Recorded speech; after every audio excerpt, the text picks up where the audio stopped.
Good morning, members and officers and members of the public that are joining us for this meeting of the Place and Resources Scrutiny Committee for the 30th of March 2023 in the Council Chamber at County Hall, Dorchester.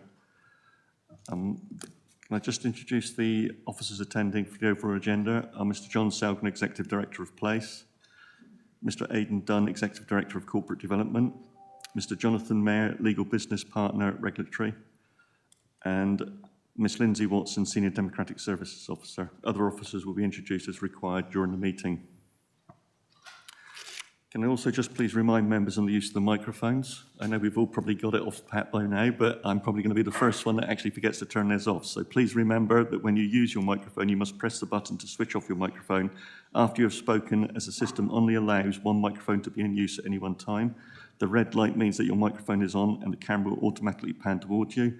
Please also note that the microphone should not be moved. Please speak directly into the top of the microphone and try to avoid turning your head away from speaking. Thank you.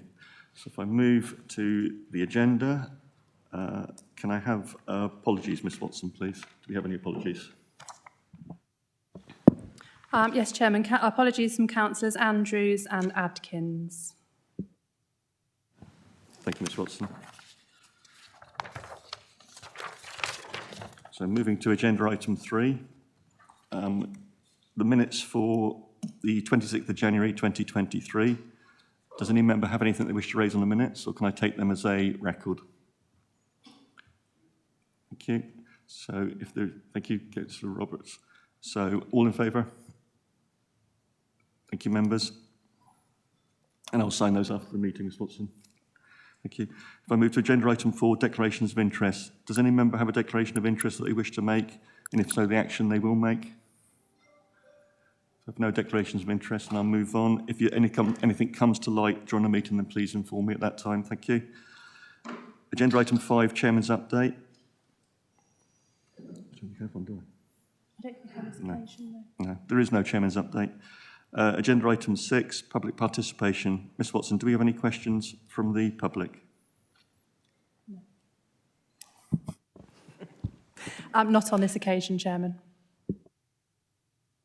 Thank you, Ms. Watson. Agenda item 7, questions from councillors. Do we have any questions from councillors, Ms. Watson?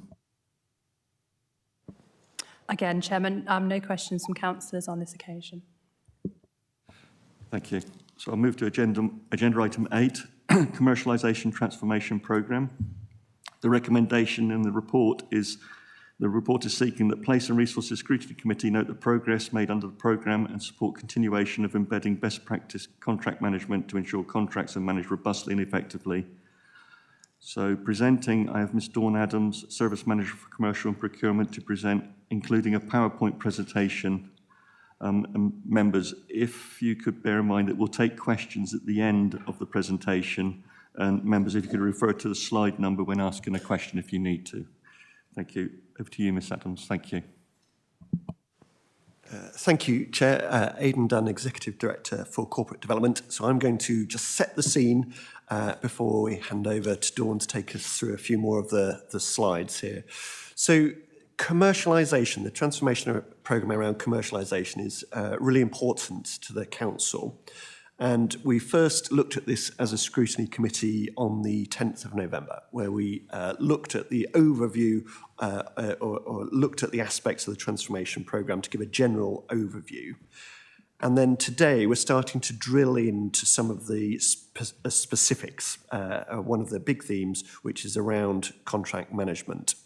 But this is a big topic for us as an organisation, and you'll be aware as a committee that the overview committee has already looked at one element, which is around fees and charges, and then you receive that as part of budget scrutiny. But today is going to be about contract management. So if I can just give you a bit of context about the 4 themes here contained within the paper, but also for convenience on the slide. We've got 4 themes of our commercial programme.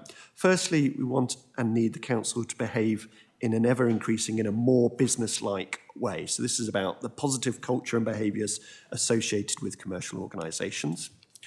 We also want to be business friendly. So this is about trying to invest the Dorset pound in Dorset. So being open for business for our local suppliers in particular to promote local growth and prosperity. Thirdly, we want to be really good and as effective as possible at commissioning as one council to make sure that we meet the needs of our organisation and of the residents and commission for that effectively. And that fourth theme about making money, generating profit, generating income, generating a surplus where possible. So we've looked at various aspects of those. And the next slide just describes that in the context of the overall vision for Dorset Council and where commercialisation features. So a handy diagram there that's contained within the pack. But today's topic is contract management. So contract management falls into the behaving in a more business-like way element. And the reason it's important to Dorset Council is that just over 50% of our budget, of our spend, goes through contracts. So broadly, half our spend is on staffing salaries, but the other half goes through contracts for goods, services and works. So therefore, it's really important that we understand that and get best value. So we're looking for value for money, we're looking for service efficiencies, and to do that, we need robust contract management. And what we all know, is that if a contract is left unmanaged, then performance usually declines and we don't get that value for money that we need. So that's why contract management is so important to us. We invest a great deal of time helping our managers, those that are contract managers, to learn those skills. So I think the next slide is really helpful way of describing that. Next slide. But we're stalled for a second. It's frozen. So we spend a lot of time helping our managers, supporting them to manage staff. So we have things like job descriptions, we look at about contracts of employment, we use salary, we use performance development reviews. So there's a whole amount of the council aspect that goes into managing staff to get value for money and the way that staff operate. And the point I'm trying to make here is that we have similar processes when there's external provision. So we need to make sure that our staff who are managing contracts are really skilled and confident in the world of specifications, of key performance indicators, about provider service reviews. And I think sometimes as a council, we sometimes forget that. So we concentrate on staff management, we don't necessarily concentrate on contract management. So today is about shining a spotlight for you as a committee on what we do in the world of contract management. And so Dawn's going to take us through the contract management cycle and then give us a sense of the scale of the number and the value of the contracts and how we actively manage them. And then to conclude by a description of how we support our staff through training. So at that point, I'll hand over to Ms. Adams. Thank you, Aidan. Right, first of all, I'm going to show you what's the contract management cycle. This is actually quite a good illustration, actually forms part of our contract management module, that's part of our training.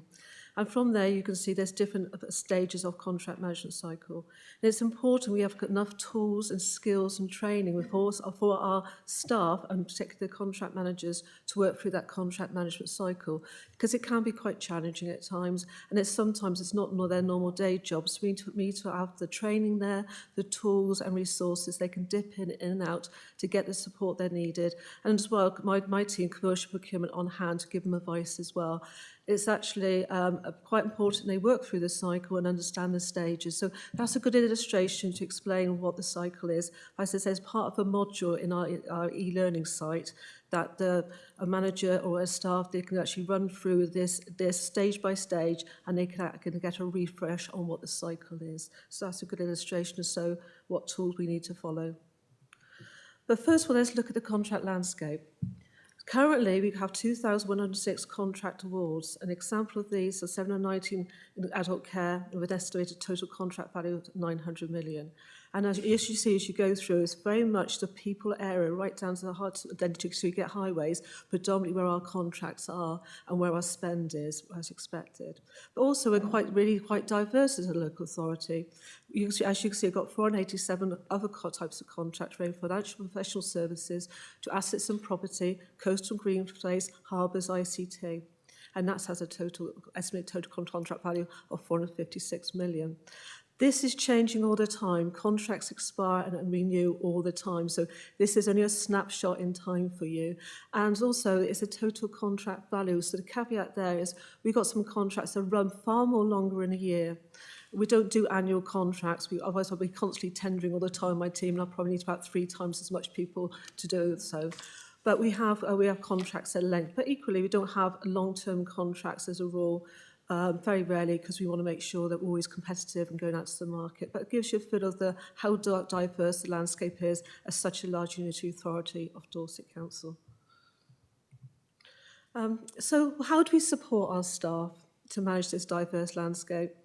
One of the main tools we have is what's the Contract Management Procedure Guide. It sets out the foundation to staff, which is actually set out very much done at a commissioning procurement in terms of contract planning, specification, setting server levels and key performance indicators. As I emphasise, the contract management is not centralised, it's actually done in business areas, but we actually in the centre try to ensure it's centre-led, to ensure there's consistencies on the contract management, and the Contract Management Procedure Guide sets out those procedures and gives some support of actually things to think about whilst you're doing your contract management. So that's one of our main tools for contracts. The Contract Procedure Guide sets out 6 principles based on a centre-led corporate approach. It's a very supportive role we try to do in commercial procurement for our contract managers across the council. And we actually, the principles are, we adopt a corporate approach. That doesn't mean it's set by corporate development. By no means is that. It's centre-led to ensure there is consistency how we approach contract management. If we're consistent across our contract management, then we could be strong as a council, and there's actually strength there, and actually we're all doing it the same way. There is actually, there's different challenges, obviously, in different contracts. The idea, as Rach actually said before, is getting best value all the time. And the aim to get is continuous improvement and value for money. You don't know whether you get value for money unless you're contracting, managing those suppliers. And often I say with procurement, you can get really good offers at front end of commissioning and procurement, but it's the strength of the contract management to make sure that you actually get what you've attained and you continue to get that offer throughout the length of the contract. And what we're talking about today is investing in developing commercial skills. Again, that's the principle of the contract management through. And collaboration and maximising gains and monitoring and benchmarking cost performance. Again, ensuring that we are getting the benefits of contracts. And lastly, sustainability of our suppliers. We want our suppliers to have a viable contract. We don't want to run them to the ground. We want them to work together. We want to actually have a relationship with our suppliers that is positive. And through actually effective contract management and supplier relationship management, we can gain that. And hopefully the supplier can gain, and they want to continue to do business with us throughout the life of the contract. But how do we approach it? Because not all contracts are the same. We've only got a finite resources for the council. We haven't got a wealth of hundreds and hundreds of contract managers, so we need to ensure that we're putting our resources in the right place. So this is actually another guide we've done, is that we've actually got assessment tool. We are assessing our contracts according to contract criticality. How important is this to the contract, so to the council? So we're assessing whether a contract has a high impact. That means if there's a supplier failure or a contract failure, what is the impact? And some could be quite high because there'll be people service, particularly if there's a supplier failure. And then we look at the annual spend and say, is that high value? And if it's something's high impact and a high value, we actually mark them as strategic contracts. And you can see that we've got 988 contracts being marked as strategic. And why do we do that? We want to make sure we put our most effort in managing those strategic contracts to ensure that we are getting what we required, we are mitigating any risk of supplier failure. But equally, we've got a strange one called bottleneck. That's where it's a high impact, it falls over, but it's low value. And this could be a case we could be really reliant on a single supplier. So there's not many people others in the market. And actually, if that fails, we actually may have nowhere to go. So equally, we want to spend a lot of our time actually managing those contracts. And you go down to the ones that are actually low impact routine. That's just stationary. You'll actually have, not potentially stationary or anything like that routine, because there's plenty in the market. If there's supplier failure, we can go elsewhere. It's not such a high risk. So we don't want to spend all our time managing those routine contracts. We want to spend our effort in those strategic bottleneck contracts. And the leverage, that's where we spend a lot, and there's lots of people in the market. So we should be actually in a very good position to negotiate in that leverage space, because it is a competitive market. But by actually marking our contracts by contract criticality, we can understand the market and how much effort we need to put into managing those. So that's a useful tool for everybody there. Recently we've actually established guiding principles to managing contract price. This is because, as we all know, we're working in one of the hardest inflationary environments the supply market has ever seen for decades, and we were actually getting asked, how do we manage those pressures? So we actually produced a guide to actually focus on the tools you could use to managing contract price, but also emphasising effort must be made right at the front of procurement commissioning, what that contract price model is going to be, what is the market looking like, what rationales and approach and the inflation impacts that could happen, and do we need a price adjustment clause? The reason is because we're finding how we tended stuff in the past is not going to work now because the market has changed. We have to look at a different way actually tendering in those markets, and particularly around managing a price, because prices are fluctuating on some commodities, particularly in construction, constantly. But we need to make sure that contract's still viable for the supplier, because we want them to supply to us, so we need to get the goods, but we need to make sure we actually are getting a keen price in the market conditions we're all experiencing. And most important we have is actually, that's some of the tools and resources we've got. But staff training, you can't emphasise the importance of actually getting staff, classroom-based or at the moment is virtual, to have a real formal training on contract management. That's about developing the skills and increased capabilities of the managers. So they can manage the contracts well, they can reach more value from the contracts. And what we have a full module staff training, we run it 3 times a year, and it comes to contract management principles, manage supply relationships, manage supply performance, and applying contract terms and conditions. It's actually quite high level, and it actually touches on contract law as well, so they can understand what the contracts say and where they stand in their contracts. We've been running it throughout since Dorset Council, and remains very popular and very beneficial for staff to actually attend. And we're doing a big promotion again on the 3 that's actually going to be happening on this next financial year. A new one for us is actually an interactive webinar, negotiation and influencing. That's come about, as again, going back to those supplier conversations around price, supply chain, due to these developing markets. So we ran 2 pilots before Christmas of an interactive webinar on there, and it's very successful. So we're actually now rolling out 3 of those in the next financial year for staff to sign up to. It gives them the opportunity to really think about negotiation, really think, and actually learn from each other. And the feedback that interesting came from the pilots is some people would like to have a masterclass on negotiation influencing for role playing. So we're going to look into that, whether we can bring that online for a small cohort and see whether that's workable as well. But that's taking it to the next level on negotiation. And all this, everything we've been doing on the commercialisation programme is linking into the newly developed Leadership and Management Academy, which is actually designed to give managers all the tools they need to do their work as a manager and be inspirational leaders. And a part of that is actually all the tools and training that we've developed is actually sitting in a special area in the Learning Hub called Commercially Minded. And we've got a range of tools, training, all the guides, all the strategies that people can dip in and out of when they want to, when they need, any time if they're due, any time really they want some training. And like I said, that links into the Leadership Academy, Management Academy. So here's some links to the resources that are available. What's particularly important for our suppliers is them to know what our contracts are. So the contracts database that we have internally, which is called Accord, has got an external view as well. And if you go on Doing Business Dorset Council, as part of the commercialisation programme, we've actually revamped completely our actually page on there, and it holds vast amounts of commercial information to our suppliers, as well as a link to the contracts database. They can actually go onto there and see that obviously it's not all the non-commercial information. They can see the contracts when they're due to expire and all the breakpoints, so they can say, right, okay, that contract's come up in 2 years, I want to get ready for that. And also, please, if you do speak to suppliers, share that link for Doing Business. We've got information on modern slavery. We've got top tips of tendering. We've got all sorts there for them as part of actually engaging our suppliers.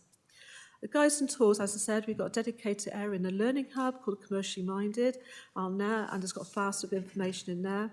And we've also established a commercial network. That's a team site that actually our managers can reach out and have a chat about a challenge they have and to deal with. Often I'm putting stuff there about the latest news around certain markets, share things like the energy market situation.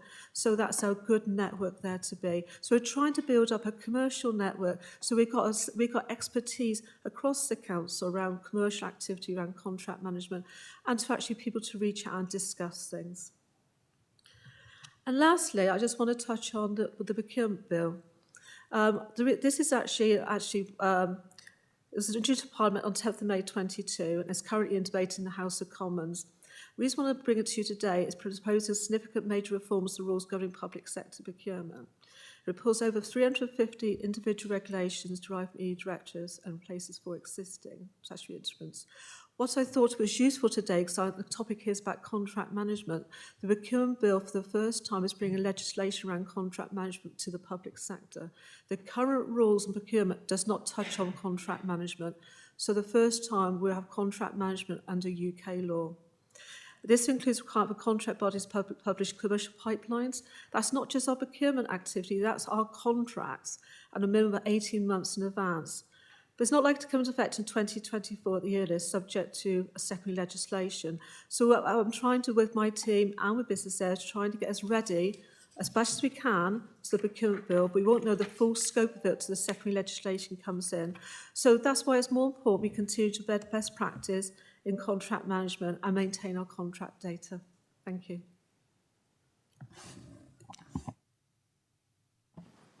Thank you, Ms Adams, for that excellent report and slideshow. So if I move to questions now for non-committee members, please. Can I have Councillor Fry, please? Thank you, Chair. Many years ago, I was in business myself, and it was important to pay people, the smaller business particularly, and we always struggled to get the money in from the big businesses.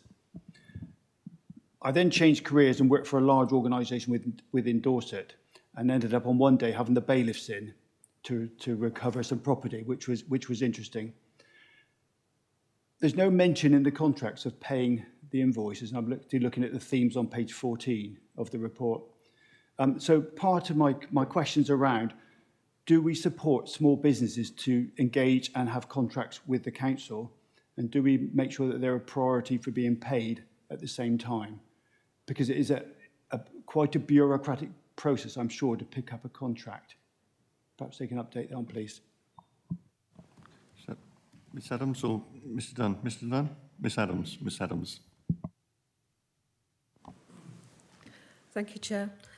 Yes, we are encouraged by the government to actually encourage SMEs to actually do business with us. And part of that we go out to tender is actually break it where we can to break it into small manageable lots. So local businesses, small business can see where they could actually fit into tender for us. But in terms of the payments, it's important that we actually, our supply chains are paid regularly and on time, and the council actually does immediate payments. So all our suppliers are paid on immediate payment terms currently. I think we run about 3 runs a week.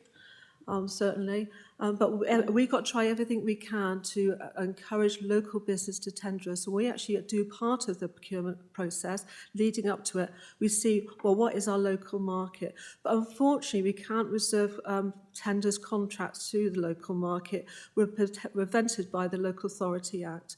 but we try to work smartly on where we can attract local businesses and how we can make the models, contracting models available to them as doable as possible and as simple as possible, so they don't get bogged down, which quite rightly can be a laborious process. So we have to be smart in how we do that. Thanks, Dawn. Can I just supplement that? So just to clarify around immediate payment. So an invoice arrives from a supplier, it goes through a verification process within Dorset Council. As soon as it's verified and ready for payment, it gets paid. So what we don't do is verify and then sit on it and wait for 30 days. So we pay immediately once it's kind of been through the approval process. I think the crucial point is sometimes that approval process in a bureaucracy such as ours can take quite a bit of time. So that's where being commercially minded as an organisation really is crucial, that we understand our needs of our suppliers and make sure that we get through that internal process as quickly as possible. Councillor Fry, does the answer satisfy you? I think so, Chair. I'm interested in what smart means there, because I do get the framework that we have to work to. I understand all that, but equally, I hope that wouldn't rule out some small business, if I call a one-man band, taking part and working with us. Ms Adams? Thank you, Chair. No, it doesn't. A business could be as small, as large as it possibly could be, really. When they tender with us, we're actually looking on the merits of their tender, not the size of them. If they can deliver the contract that we're tendering for and actually they win it, it doesn't make what size they are at all. Thank you, Chair. I'm happy with that. Thank you. Do I have any other non-committee members that wish to speak? No? Then I'm going to move to the committee members. And my first speaker is Councillor Roberts.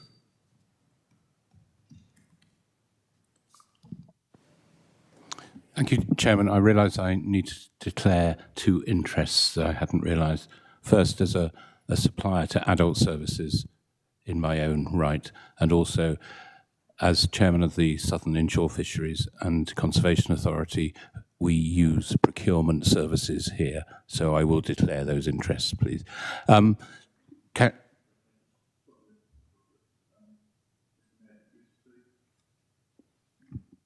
Thank you, Chairman. Jonathan Mayer, Director of Legal and Democratic and the Monitoring Officer. Could I just check then whether the councillor is declaring a disclosable pecuniary interest, because at that point you would need to leave the room, or if you're just declaring the business this morning isn't a discussion of any contracts that you yourself have with the council.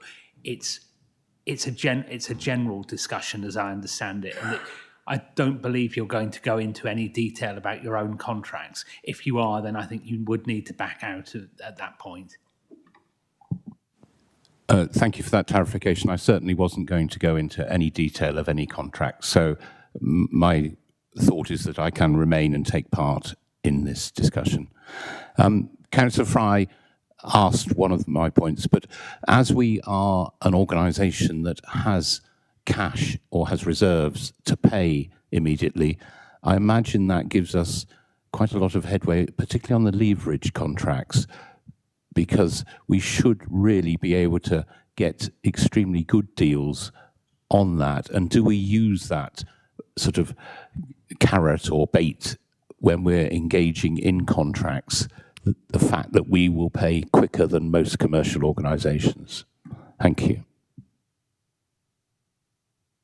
Ms Adams? Actually, we're public sector is known to be regular payers. So we're very attractive for suppliers to actually do business with us. And also the credibility of actually holding a contract with a local authority helps them open doors to other contracts. So yes, we actually do talk to our suppliers and say part of supplier engagement, but actually and say we're great payers, come and do business with us, but we're reputationally known to be good payers. But in terms of actually negotiation, I've been in contract management discussions where I've said, actually, we pay you on time. I'm not going to pay that increase because they're getting paid quicker than we would have done. So they're actually getting that benefit. Councillor Roberts? Yes, really a supplementary to that. I know you operate through a framework system, and if there is a contractor who is possibly the only contractor who can fulfill a contract but do not wish to become part of that system, have we a way, I only mention this because it has arisen within harbours, is there a way that we can secure a contract without a supplier being part of that framework? Ms Adams? Interesting. Yes, well, there is. If there's no supplier that can supply you something and we need it, we actually look at the value, what add value, and where do we sit on our own contract procedurals and the law. So it will be a case-by-case basis of what is risk to the authority, potentially not having that supply base because it's critical to us, so it's a critical contract arrangement. But it's very much down where we sit legally. So that's my answer to that. It's very much case-by-case and where we sit legally. And do you really want to have that supplier to have that power base? So it goes back to going back to that 4-box model, you really want your suppliers in that leverage space, not that strategic space, because that's where you got more power here in this council. So it's an interesting topic. Thank you. Should come back, Councillor Roberts. No, I had expected that answer. Thank you. Thank you. The next speaker is Councillor Brain. Thank you, Chair. Like Councillor Roberts, my employer does, in the previous year, has had a contract with the council. So I'll just note that, but for the reasons Jonathan Mayer highlighted, I don't consider it a pecuniary interest. But I think in this committee we can often focus on where we can do better, but I think we should also take opportunities to highlight when things are done well. So in terms of the payment terms, which is incredibly crucial, particularly if this council wants to work with SMEs, because cash flow kills businesses before lack of funds does. Dorset Council, from the feedback I've received from my employer, is a role model on how local authorities should pay outstanding invoices. It's normally done within 7 days. And the feedback that I get, because obviously they know what I do in my spare time, is if every local authority was like Dorset Council, make business an awful lot easier. So that's something that's been done really, really well. I was wondering if you could just talk a little bit about when we go through a formal tendering process with receiving bids through something like Contract Finder and things like that, compared to just receiving a number of quotes for a small scale job. Now, I fully appreciate we're not going to just do a couple of quotes for, say, the highways contracts, but if we were, I'm talking hyperbolically here, trying to buy some paper clips, for example, what are the levels in which we require different amounts of work to be done to ensure we're getting value for money, and how do we manage those contracts differently if they're large scale compared to small scale to make it easier for our suppliers to work with us? Because Dorset is the home of lots and lots of SMEs. We have very few really large scale employers, and particularly in the rural areas that I represent. And in my mind, SMEs are better employers for our local communities. More money stays locally, they pay better, they give better conditions, and I think that we all need to do what we can to use the influence we have on the local economy to support them. So how do we manage contracts differently depending on their scale so that we can support SMEs in working with us? Ms Adams, if you can. I'll give it a go. No, I think it goes back to that 4-box model again. But a part of the 4-box model for the contract criticality, the guide actually then sets out potentially what type of markets could be sitting in each of those quadrants, and what contract management approaches should be applied to each of those quadrants to actually focus the mind really on what the level of the contract management on there. So that's going back to spend and impact through. In terms of the procurement, we're required under our contract procedure rules, which is our constitution, to actually do certain things according to spend before it hit UK law. So 0 to 50,000 is actually got to seek at least one sort of written quotation, because it's got to be written, it can't be back of a fag pack or anything like that. It's got to be written, you've got something formal, but it's got to represent real best value, and that's where the expertise of the business area concerned can justify its best value on there. Then it boils into, after 50,000 to 999, you have to seek 3 written quotations on through, 3 written quotations. And then from 100,000 to UK law, you've got to do full tender and advertising. But around that, though, it's got a lovely thing called aggregation rules. So if I was a business there, I spent £50,000 one day, and I thought it was one-off, but everybody else has spent £50,000 for the same sort of thing, it comes to the rule of aggregation then, and then is that aggregation value, which my team kind of keep an eye on, whether we actually know you can't actually do all these one-offs, we need a contract in place and we need to go out to tender. So it's actually keeping on that aggregation. Also, under contract procedure rules, if there was something going back to Councillor Roberts, if there's a unique supplier and it was actually, it was fell within our local rules, we could actually seek exemption to contract procedure rules, not to do free quotation, not to go tender, but we can't exempt from the law. We only can do what is our local rules and our own constitution. So we have lots of flexibility around there. The skill of it's actually having a central commercial procurement team. We're kind of the gatekeepers and learning the training with the business areas to ensure they're doing the right thing according to the constitution and doing the right thing to the markets. So there's always opportunities, but we're very keen to engage local suppliers, is hoping the reforms will give us more flexibility. As I said earlier on before, we're restricted by the Local Authority Act that we can't actually preference any location supplier.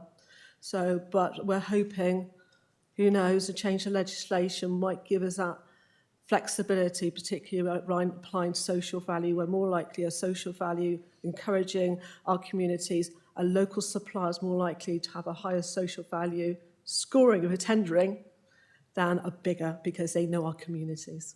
So I hope that's a good stab at us answering it. Mr. Dunn.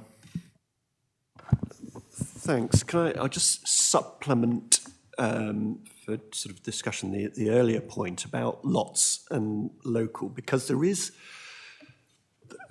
a debate has to be had within when we're letting a contract, because in some ways, letting one great big contract is easier for us as a council because it becomes a one-on-one contract management relationship. So it's easier, and you might get better value for money. But what you get if we're letting a big contract, and I'm trying to think of an example here, but if we're letting a contract, what you're likely to get is a national player or an international company that's going to bid, and it will be kind of very arm's length and remote. So at the other end of that spectrum is we could unpack various elements of that contract and have various lots, 6 or 7 lots, which are very attractive to our local suppliers because they only have to do that bit rather than the whole lot, the whole collection. That becomes more complex for us because we're managing multiple contracts and interfaces between those contracts, but it's better for the local economy because it's more attractive. And that's very much about understanding the market and having an appetite for investing in the local economy, spending in the local economy versus simply economies of scale. So it is a debate and a discussion we have as we're going through the pre-contract thinking stage. Yeah, thank you, Chair. And I was just wondering, sort of as a supplement to that, when we're managing those contracts, because I think a bit of a misconception that can often happen in local government is that the price is king.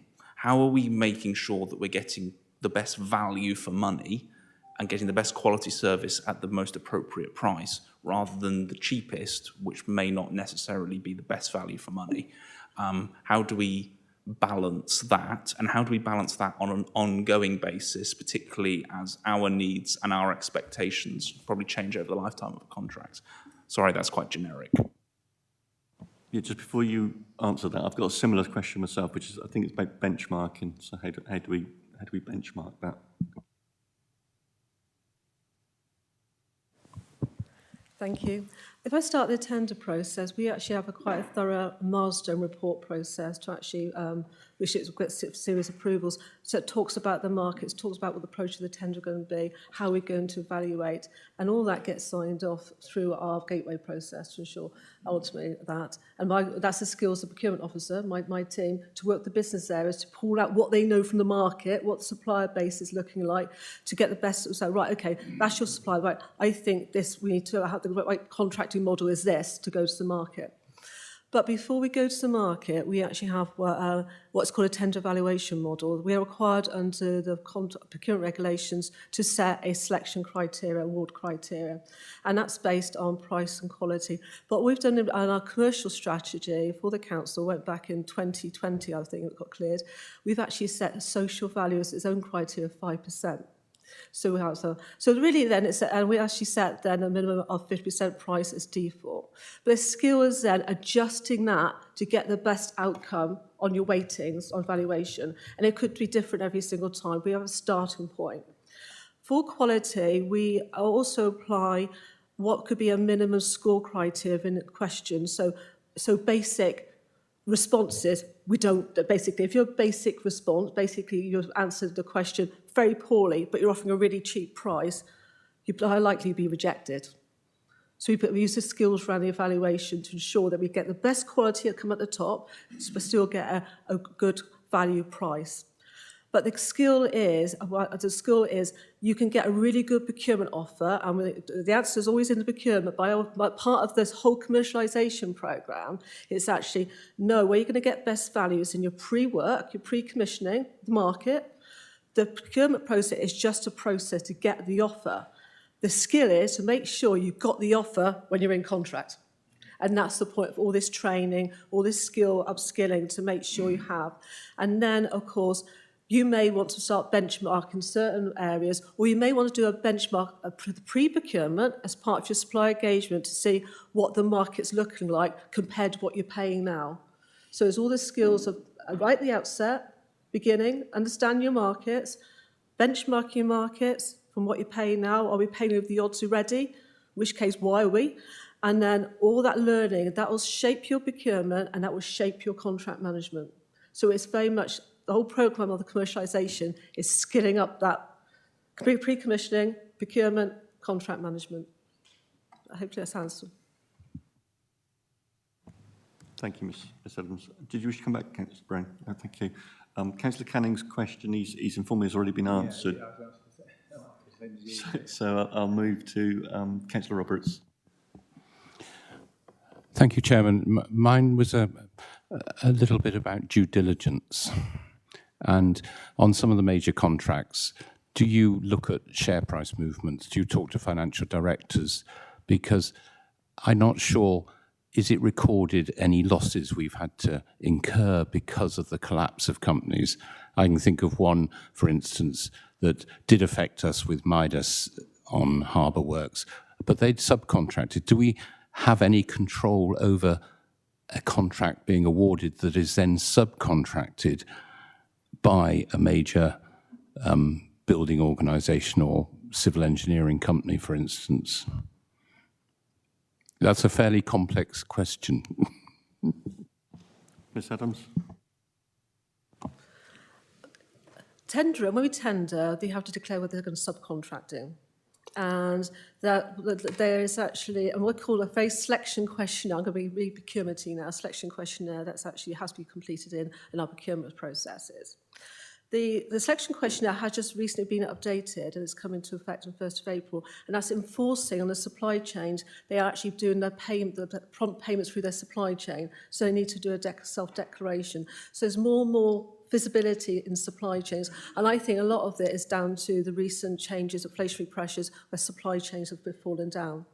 In terms of recording share prices, no, I'm not aware we hold a central record, but some contracts are more complex. Part of the strategic, they may be having those discussions and they're being recorded in their own contract management meetings on there, but not centrally. There's not through, because there's not many that we will have to do that. But certainly, going back to the $4 model, we want to know everything about that company, if they're a strategic company, and if they're having problems on their share prices, we want to know.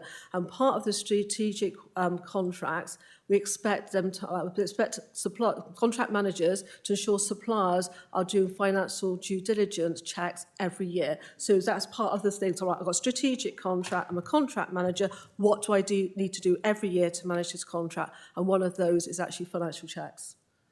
Again, part of the skilling up to ensure that we're skilling up our staff to do that, and if they haven't got enough resources to do that, what do we need to do to make it happen? So if that's helped somewhat. Did you wish to come back, Councillor Roberts? Just briefly, Chairman, have we incurred losses, and do we record those, and how are they presented where contracts have failed? Or I guess what I'm saying is, do we do stage payments and may not have achieved all the outcomes to meet those stage payments?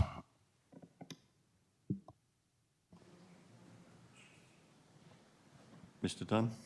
Thank you, Chair. So we were just racking our brains there about that. So generally, we don't prepay. We sort of, as much as we try and pay quickly, our principle is not to prepay. So that limits our exposure there. Secondly, as Dawn's described, it's the relationship with the suppliers crucial, and understanding our market position and market power. But we do monitor through sort of the finance monitoring about the level of risk and the credit rating of some of our sort of key suppliers. I think, so we can't think at the moment of a particular supplier that's we've lost money with in that regard. I've got sort of one or two examples of suppliers that have actually had to sort of terminate their contract because they've gone into liquidation, and that's on an unplanned basis. So we've had to react very quickly, be that an IT supplier and also sort of care sector, which is incredibly difficult when there are residents involved. I think there's just one other point I could supplement. The nature of contract management does vary depending on what we're buying. You know, our relationship with Microsoft is very different than with a care supplier. And this question about getting value for money, it's not always about price. So if we take, for example, we, in the care sector, we let contracts, we book beds. So we buy a certain number of beds from a particular supplier, and we have to pay for them, whether there's a resident in them or not. And so really effective contract management there isn't about managing the price, it's about operationally making sure that there's somebody in the bed all the time, because we're going to have to pay for it anyway. So it's just, there's a nuance between, and this is why there isn't a central rule about this is how it must be. It's about a delegated model that's sensitive to the needs of the market. And thank you. So it has to be a flexible approach, yeah. Councillor Roberts, thank you. My next speaker is Councillor Took. Thank you, Chair. Actually, Councillor Roberts managed to nick a question I was going to ask. So that was very interesting, thank you. I would just go on a little bit. When we're paying immediately, a lot of companies will offer settlement discounts. We're making sure we're claiming all the settlement discounts, we're doing all the normal things. Or are these superseded by the contract terms? Or are these superseded by the contract terms? So if normally a supply might offer 2.5% settlement discount if you pay within 7 days or 10 days, do we put those actually into the terms of our contract, or do we note them? And do we make sure that we also, it's probably not so important for us because we don't pay VAT, do we? Can't hear, I'm sorry. It's probably not so important to us because we don't pay VAT, because you can reduce the VAT payment by the amount of the discounted.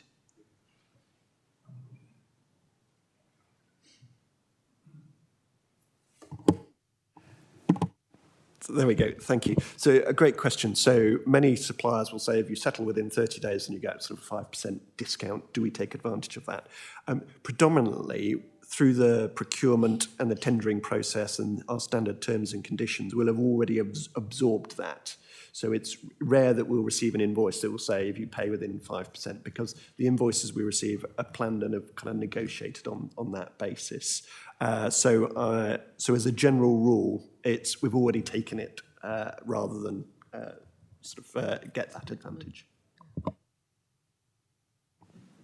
Okay, thank you. Thank you. I've got a couple of questions around the management capacity. So at 3.1, you talk about 50% of the council's budget is third-party spend in relation to goods and services. And I'm just wondering how much more of that could be brought in-house. Is there sufficient management capacity to allow that, or is this a block on achieving it?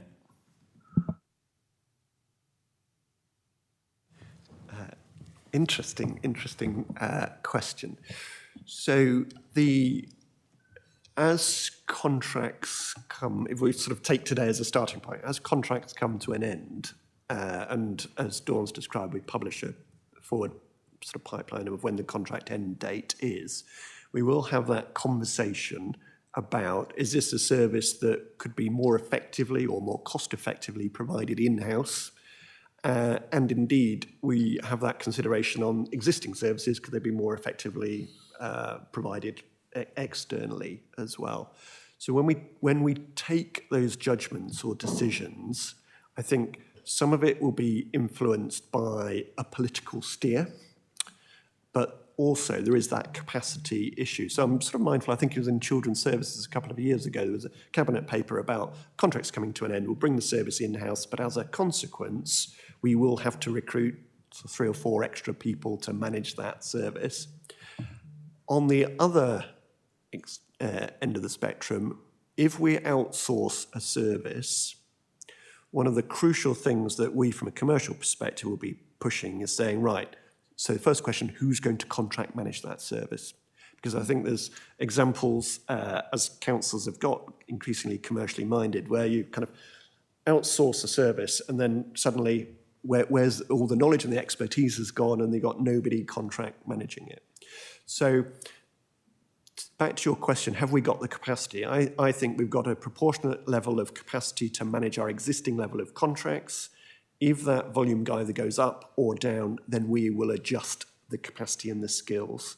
And that goes back to that diagram about if it's an internal service, you're managing on the left-hand side, it's about job descriptions, and it's about salary. But if it's an outsourced service, it's a different set of skills. So we adjust depending on the nature of the service.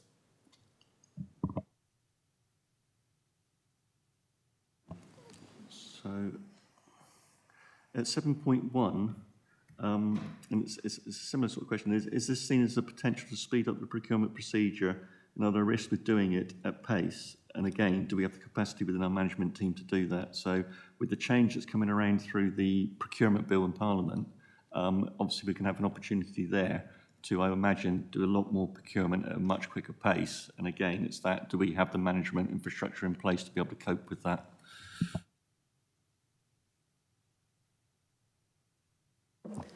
Well, I've been very conscious of the procurement bill, as you imagine, because I see it like it's a big juggernaut that's coming my way, and my legal colleagues, Jonathan Mayer.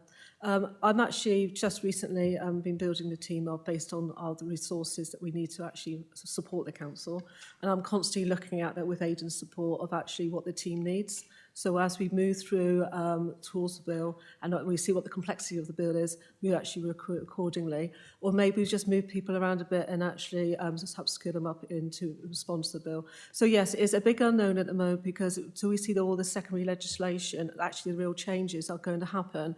We don't know how big a task it is. But certainly in terms of preparation, as I said, we've been building up our commercial pipeline.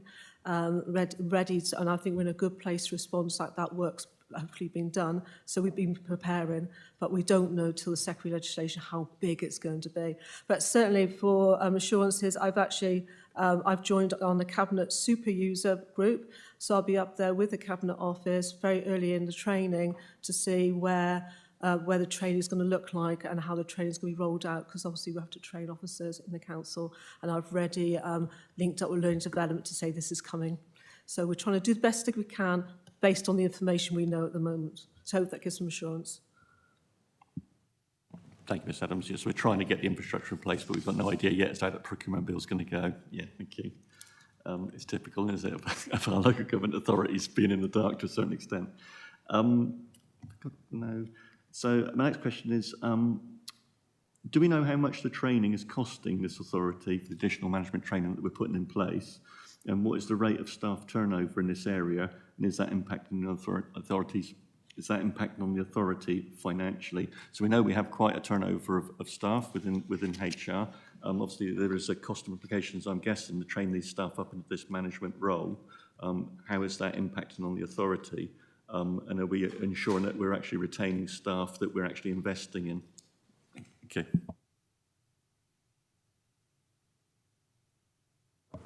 If I could comment, thank you. So the corporately, so from an organisation-wide perspective, as Dawn's outlined, we've established since January our Learning and Development Academy, which is about providing the skills, as Dawn's described, that needed across the organisation. So these are generic commercial skills, and we're encouraging existing managers as well as new managers as well as prospective new managers to learn those skills. I think the risk then comes in. You might have the generic set of skills. It's about the subject matter expertise is the issue. So understanding the Dorset care market versus the bus and taxi market versus the waste market. You know, that does require building relationships. It understands having a good knowledge. And, you know, inevitably there is turnover across the organisation, but learning about that does take time, and that's on-the-job time that we just have to accept. So I think generally, my sense is we're putting the emphasis on this organisationally, and there's cross-organisational learning.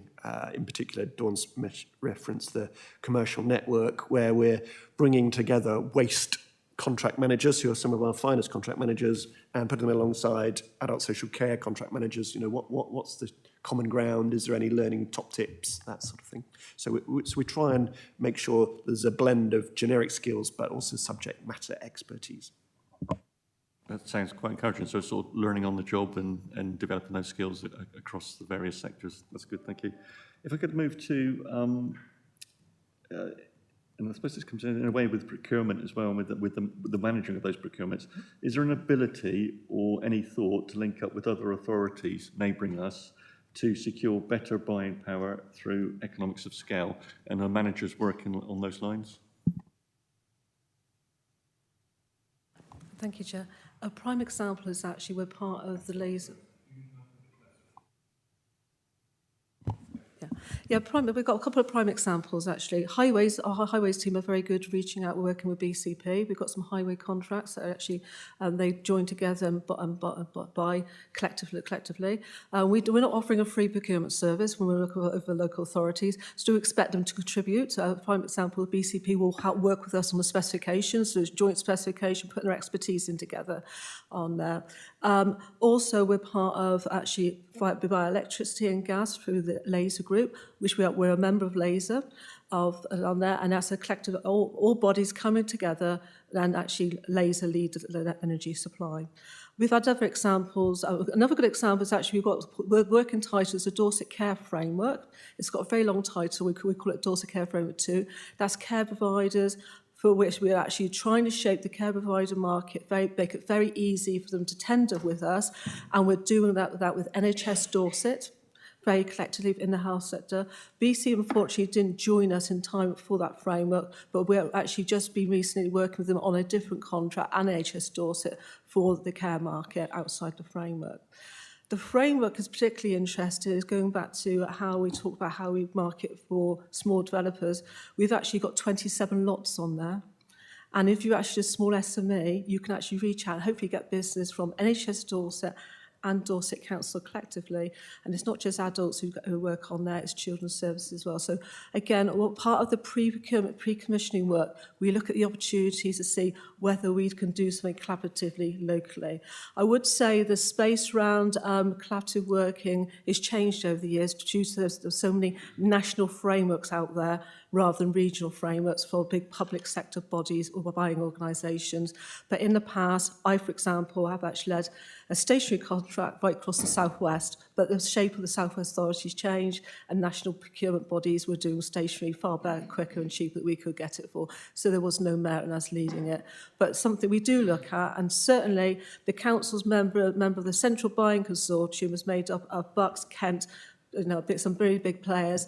I sit on the board, and very much what we're talking about is actually going back how we can work more collaboratively away from some of these big buying organisations, because historically CBC used to do a lot of collaborative buying. We've actually gone to a more networking group. Part of our topic is now saying how can we work collaboratively on some more challenging markets, but actually that we've got like-minded requirements. So it's constantly, the conversation is constantly going, really, to be honest with you, what are the opportunities. But again, some of the we've got big national frameworks out there.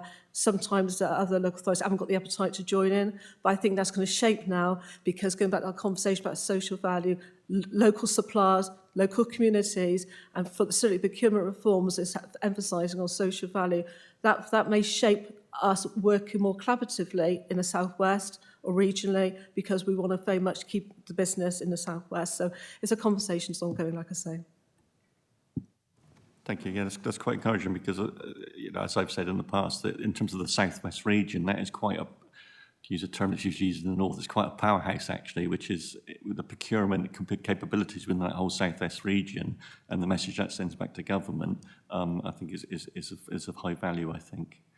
Do I have any other members who wish to ask a question? Councillor Robertson, Councillor Took. I just really wanted to continue Councillor Brown's praise for procurement.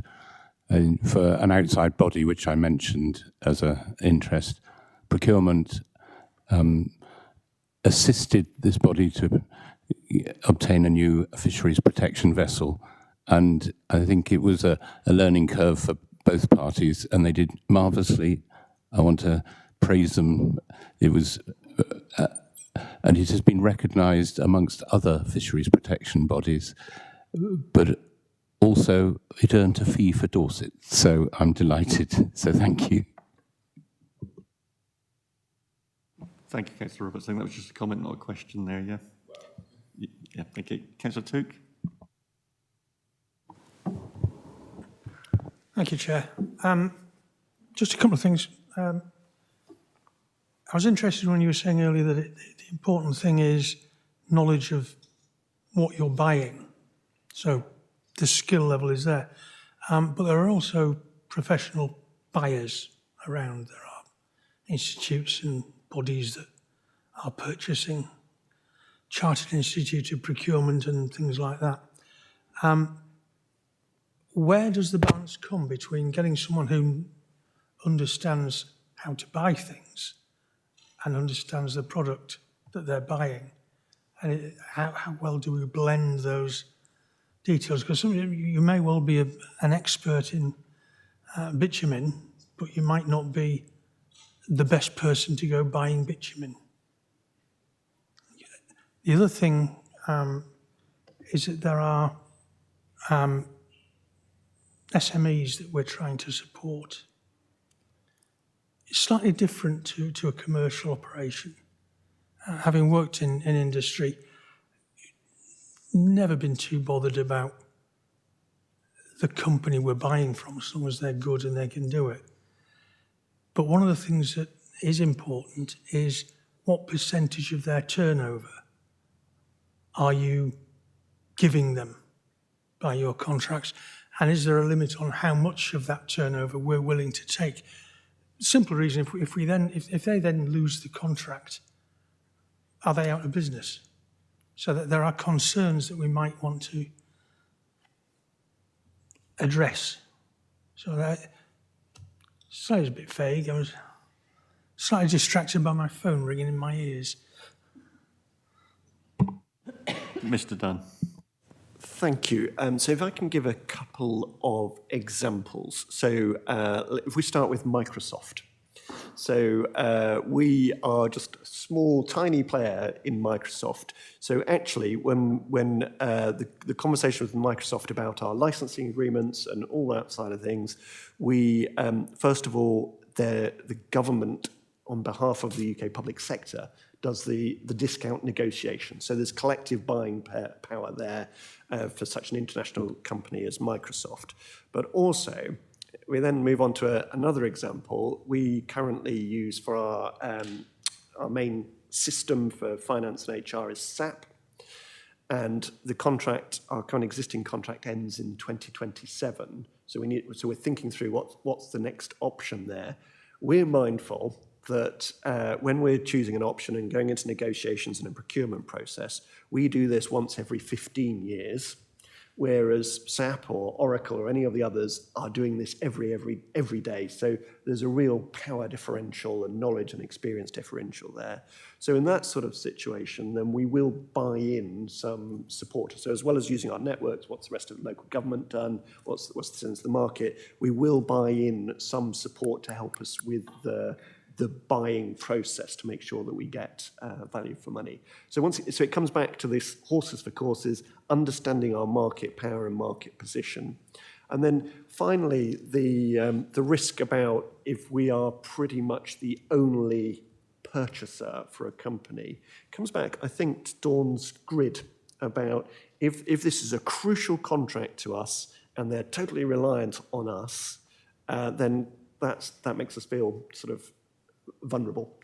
So we'll be looking at sort of, is there anything we can do to stimulate the market, to make sure there's other options, but also very much day-to-day monitoring of that particular contract and really strong relationship management. And then finally, that sense of, I think, just having a plan B ready of what can we do in the event. So a good example of that is the care sector. So if there's a particular supplier where we provide 90-95% of their custom, what's plan B if they, for some reason, decide they can no longer wish to trade? So it does come back to our high expectations of our individual contract managers to understand both the market and individual suppliers. Thank you. Councillor Tuckey, satisfied with the answer? Yes, I think so. Thank you. I wasn't quite sure if we addressed the point about if we decide to stop trading with them and we make them go bankrupt because we are 90% of their customer. Do we bear in mind? Ms Adams? Again, is this going back to your contract management? If you need to think about when you're managing a contract, you need to bear in mind when that contract's due to expire. There's no guarantee that the contract's be extended, and we are restricted by what's in the contract whether we can extend a contract.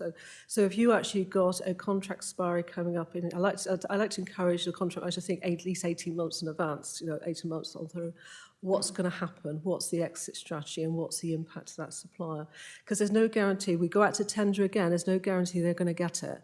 So part of your contract management, you need to think about exit, because there's no guarantee that the incumbent supplier, how good they are, when it comes to the tender exercise, they may not win it because they're not fair, transparent, equal treatment according to the law.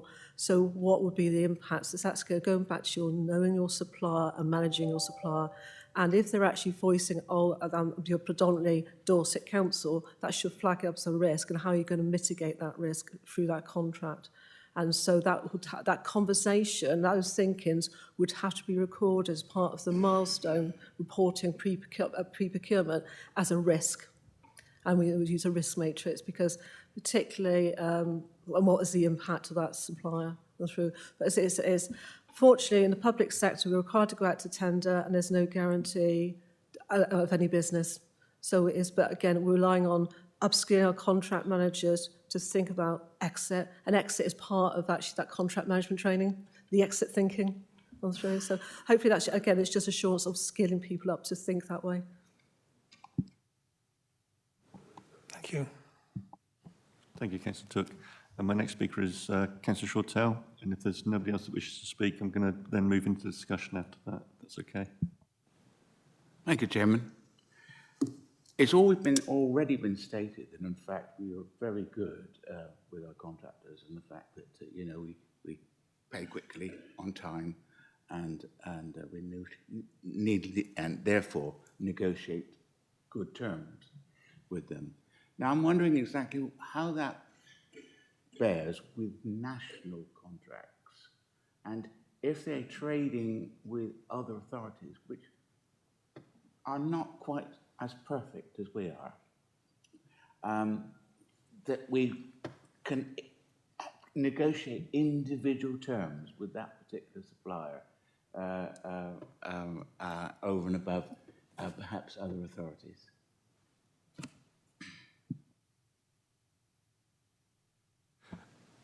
I'm happy for you not to answer that if you wish. I've only got one. I've got two cabinet members in the room, but I'm not even. I don't think I'll even go to either of them. I understand your question, Councillor Shortell, but I couldn't put the officers in that position, I'm afraid. Thank you. So, members, does anybody else have any further comment they wish to make at this point? No.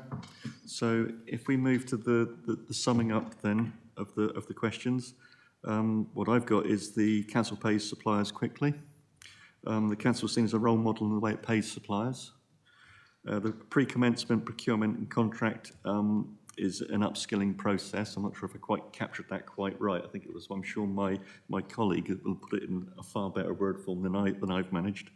The management annual review on contracts to give assurance that the contracts are being managed correctly. Management has to be flexible in its approach. The management team shared learning and experiences across all council areas. So I understand you bring the managers into the room. They have those conversations from the various different directorates and what have you. And the willingness for managers to work with neighbouring authorities on contracts and procurements to get best bang for buck for Dorset, I'm guessing. Yeah, we're happy with that. I think, Vice Chairman, do you have anything else? Yes, I think one of the key things that came across was really that you are very strongly motivated for value for money. And it's not simply a question of getting to it as cheap as possible, but providing the overall quality for the service for the area. And also that you have to be very flexible in dealing with changes in regulation and controls and the perpetual problem that the rules are often being changed. Thank you, Councillor Canning. Ms Watson, did you have anything else you wish to add? Not really. I mean, the recommendation was for you to look at the progress that's been made in terms of ensuring that contracts are managed robustly and effectively.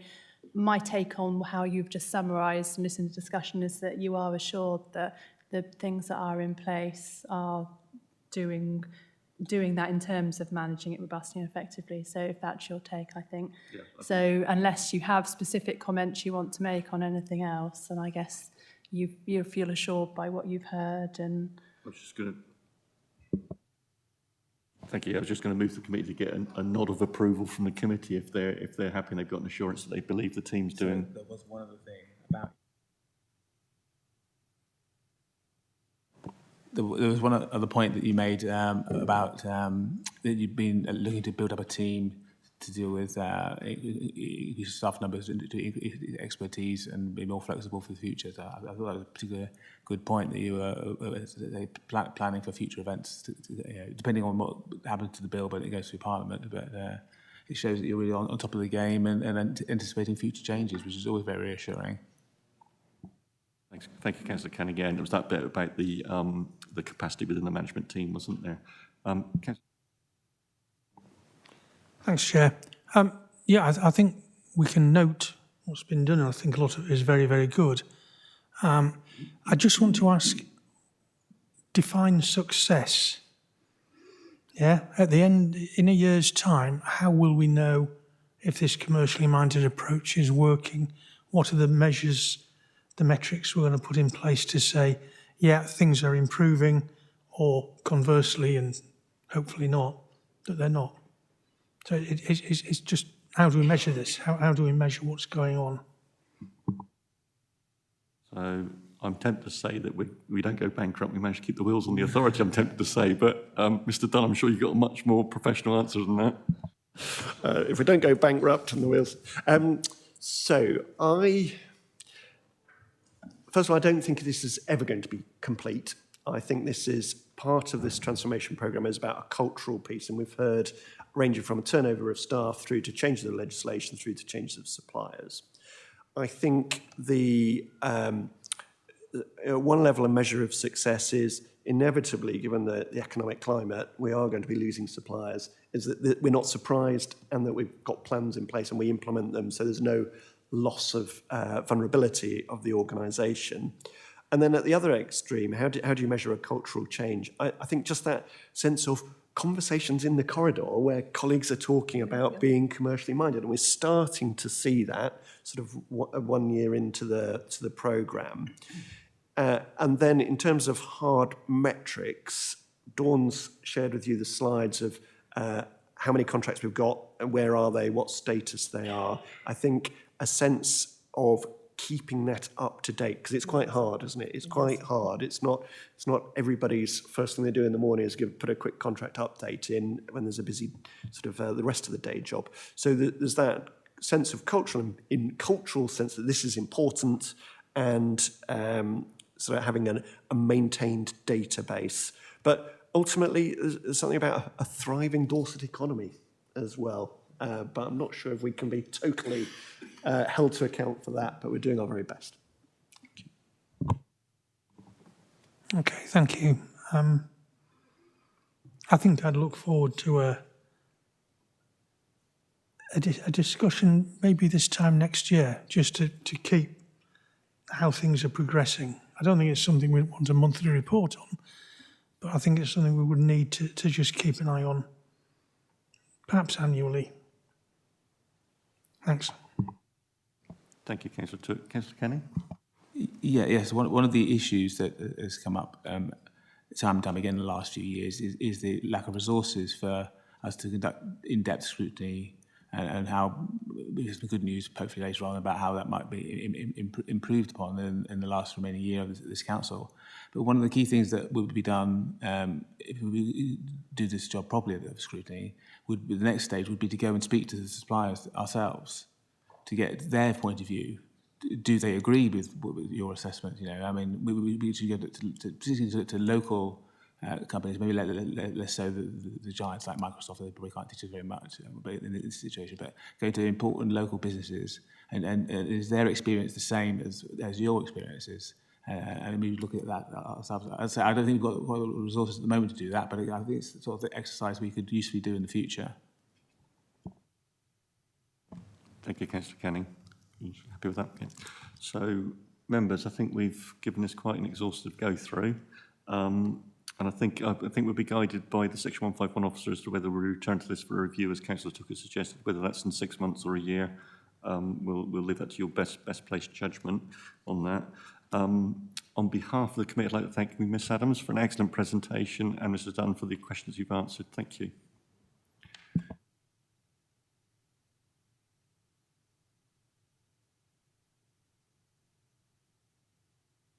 Okay, members, we'll move to agenda item 9, the implementation review of the Household Recycling Centre Vehicle Access Policy.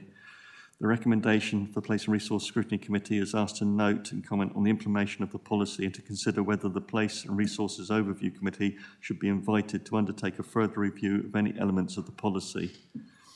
I would remind members that this item is about a specific policy and not about household recycling centres generally, okay? I know I've got one in my ward, which is somewhat constrained, but we need to stick to the policy, all right? It's a very hot topic, and you will have seen from the complaints within the report, it's a hot topic for our members of the public as well. So I've got presenting Councillor Laura Beddow, Portfolio Holder for Culture and Communities and Customer Services, and ably accompanied by Mr Jason Jones, Group Manager Commissioning, attending to answer questions as required. So over to you, Councillor Beddow. Thank you, Chair, and thank you for the introduction. That's exactly what we're here to do. We are here to hopefully reassure you that the vehicle restrictions that we've introduced at the HRCs are balanced, and they allow legitimate householders to use the sites, and also that we don't allow commercial waste vehicles to use our household recycling centres. So you've got the report in front of you, and I won't take long to introduce it, but I just want to draw out a few bits in there. So there was a public consultation before the Place and Resources Overview Committee had a look at this. So just to sort of reassure, going back quite a long way, this was put out to the public. And the main changes are at 1.3. I would say that we expect a few complaints to come in when we change a policy, moderate a policy, or you can see at 2.3 that the sort of complaints that were coming in peaked immediately after we introduced this, and we would expect that, but they have tailed right off, which is really reassuring, and sort of, I think, gives us the indication that we're going down the right track. The other thing I wanted to draw the committee's attention to, if I may, is that when we implemented this policy, there were significant concerns, which I fully understand, that this might give rise to greater instances of fly tipping. Fly tipping being one of our collective pet hates, I think, in this council. I'm really pleased to say that from the data that we have, it does not look like that's happened. So this policy has not contributed in any way to making a rise in fly tipping, which I think is absolutely critical. And, you know, we've had lots of conversations with members about that lately, as we always do in the spring.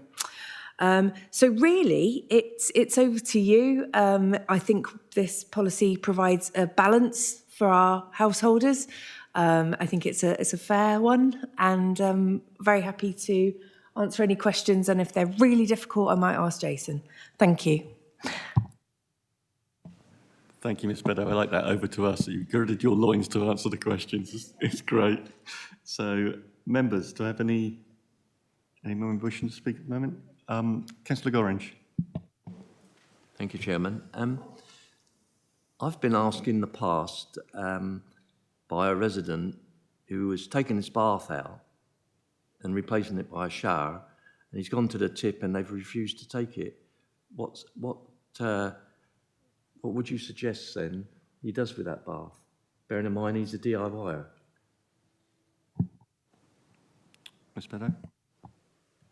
Yeah, I mean, this is kind of more sort of caseworky. I would always hope that in that situation someone would give us a ring and see if we can't work things out. We do listen, we do treat things on a case-by-case basis. I'm surprised that they would be refused. That didn't reach me. If you get anything like that is out of the ordinary, just send it to me, and we'll look at it, because that may be a little bit of retraining. It's a chargeable item. It is a chargeable item, so we wouldn't be able to just, but it should have been accepted. Yeah. So if you get anything like that, our door's open. Thank you. Sorry, Councillor Ross, just before I go to you, remiss of me, I've got non-committee members in the room. I didn't invite them to if they want to ask a question or not. Do I have any non-committee members that wish to ask a question? No, we're all content. Okay, thank you. Councillor Roberts. Thank you very much. So, I'm not sure if it's particularly a question, but I think this clarifies for a lot of people. And within my ward and my other areas of responsibility, we have a number of people who use certain vehicles in their work, but not to take stuff. They will be taking private household waste. And I think this does clarify and allow the permit to. And so I think this is very welcome. And I think all members should be advised on this, because it frequently comes up at parishes, particularly the rural parishes. And so maybe a briefing note to explain this for DAPTC as well as our members might be very valuable to clarify the permit system for those particular vehicles. Thank you. Thank you, Councillor Roberts. And I take your point. I think some of these vehicles have a significant higher impact within rural areas because of the type of terrain that they're operating in and the type of vehicles that are being used by those residents. Councillor Beddow. Yeah, absolutely. And in my own ward, which is a rural ward, you know, a number of people with twin cab pickups in particular. And once you have that conversation and you say, well, actually, there are 12 permits, and they go, oh, okay. And if you look at the comments that we've had that are attached to the report, you can see that most of the time we can have a sensible conversation about it. But I think Councillor Roberts is absolutely right. Helpfully, DAPTC also sits in my portfolio, so I will make sure that I go and do that. Thank you, Councillor Beddoe. I noticed that at 1.3, the dual crew cab pickup type vehicles is focused on. And obviously within the complaints section of the report, it does appear that it feels that those members of the public felt they were very much discriminated against. Do we have an assurance now that we think we've addressed that issue? I think this is very somewhat of a poison chalice that you've got here. Now, you're never going to satisfy everyone, and I think there's always going to be complaints, but we just need, as a scrutiny committee, to have an assurance that you think that you've addressed those issues. Yeah, I mean, I think we have, and as I said in the introduction, it is about providing a balance for our householders. I would say that where we've had complaints come in, that we have usually 9 times out of 10 been able to have a sensible conversation about it. Certainly, I don't know if you want to add anything, Jason, because I know that, you know, for example, when we look at litter picking, town and parish councils, you know, we can always come to some sort of solution. The HRCs are for the H's predominantly. That's why we don't take trade waste at most of them. We don't have space. So, but I think what residents perhaps have grown to understand with this policy is that the door is open and we can have a conversation. And actually, I think I go to the tip a lot, but it isn't more than 12 times, you know. So I think once people actually can see that they're using this policy, actually it's working. We saw from the graph in there was an initial reaction, but it's tailed right off. So I think that we have hit that decent balance. Chairman, thank you. Thank you. The next one is at 2.3 within the report, you talk about 5 logged formal complaints. And I just wonder, those that have been escalated to formal complaints, how have they dealt with and have they been resolved now? I'm going to go to Jason for the detail, if that's okay. Mr. Jones, sorry, Chair. Formal complaints tend to come to me, and I must say, even though people aren't entirely happy, we have responded in the right way. And they've been resolved. And they've been resolved in that matter. And they've been resolved in that matter. Yeah. Thank you. Okay, so picking up something that you said earlier, Councillor Beddoe, at 7.2 and the risks over fly tipping, I just wonder what assurance do we have that the statement is correct over what time period we're talking? How much of this time period was during the COVID and associated lockdown? Would this mean that there is a potential for the fly tipping number records to be slightly skewed? It's my understanding, Chairman, that this is since the policy was implemented, so that COVID period wouldn't apply, and then we would compare it to previous years. But we would also compare it to normal years, non-lockdown type years, because I'm very well aware from my own ward, there were significant litter problems during the emerging from the first lockdown. So we would compare it to normal years, the last couple of years. All the data suggests that it's, although we still do have fly tipping, which I think, you know, is something that we would all agree is something we don't want, and we do prosecute where we can, there's been no noticeable increase in fly tipping as a direct result of this policy. So I'm assured, I hope you are. Thank you. As you appreciate, you just need that assurance within the meeting. Thank you. So if I move to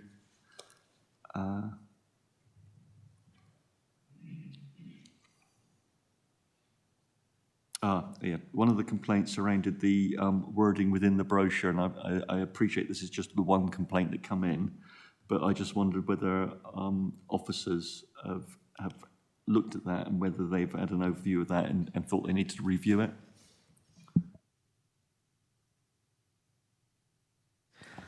I think Thank you, Chairman. I think Yes, I yeah. remember. I think I would be kind of horrified if any part of the council was wording things in an abusive, rude and discriminatory manner. I would hope very much that it wouldn't get past officers, let alone myself. And I think, Jason, do you have a bit more detail on that particular? I do, thank you. I do remember this. It was because the brochure was worded, which seemed to imply that all builders were rogue traders.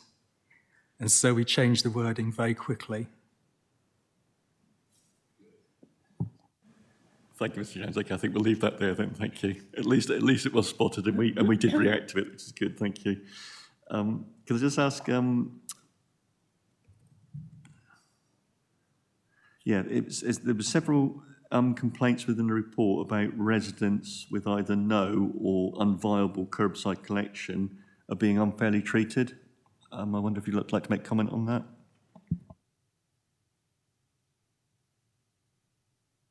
Apologies, Chairman. I'm just trying to find the complaints in the appendix. With no roadside curbside collection, I'm not sure. They don't. Oh, okay. I found it.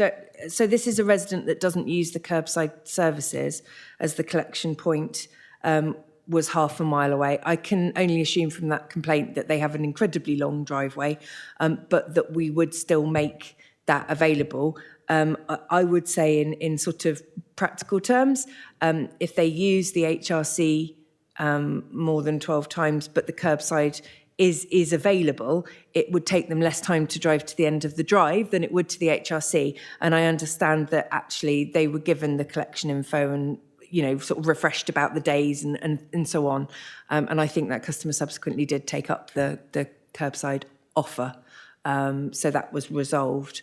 I can only think that would be, if you had a particularly long driveway, the only way that they would consider themselves impeded to getting to the curbside. We certainly would offer curbside collection. Thank you, Councillor Beddoe. So there's a joined up thinking approach between your team, the Waste Services team, and the curbside collection teams, then that we resolve those issues going into the future. Absolutely, and you know this is the policy, but there are human beings behind it, and we can usually find a way through. If a resident has a particular issue, if a charity, you know, anything like that, we can usually find a way through, and we're always happy to do so because our primary objective is keeping stuff out of waste, out of landfill, and recycling as much as we can. So we're always really, really keen to have a conversation if a resident's got an issue, and that policy doesn't stop us doing that. Thank you. Councillor Roberts. Just on the theme of complaints, I was just wondering how you dealt with the one who clears up sand from the sea and leaves from pavements. It appears to be we have a very public-spirited person who is cleaning up all the sand from the sea.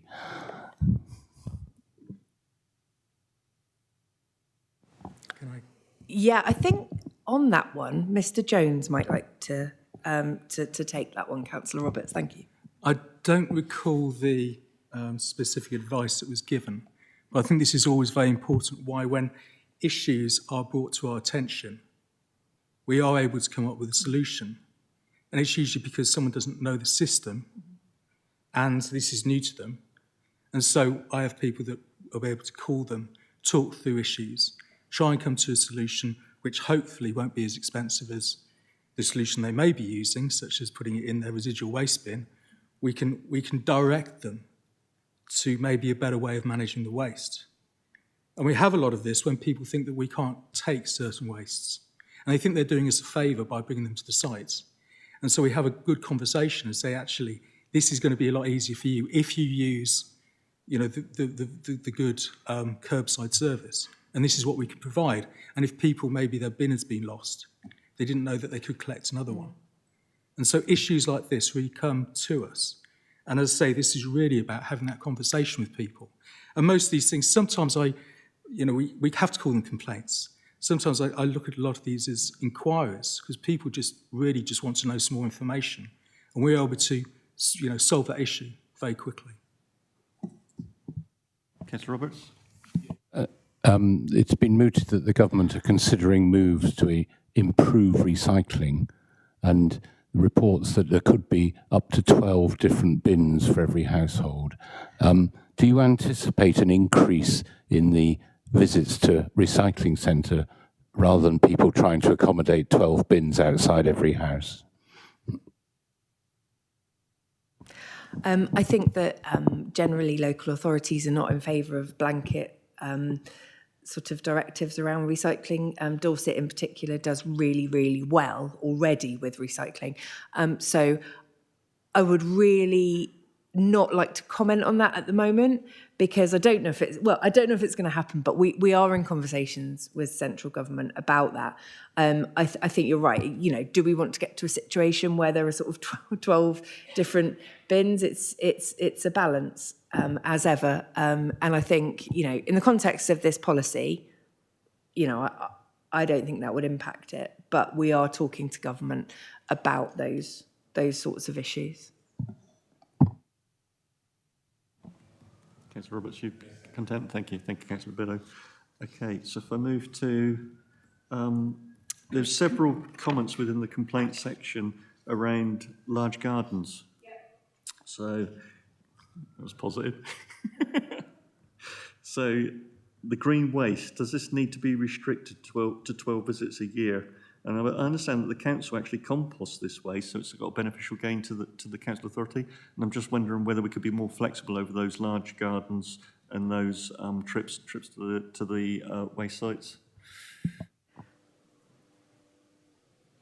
We can be flexible, and particularly if I think, you know, there's one where it was a particular one-off.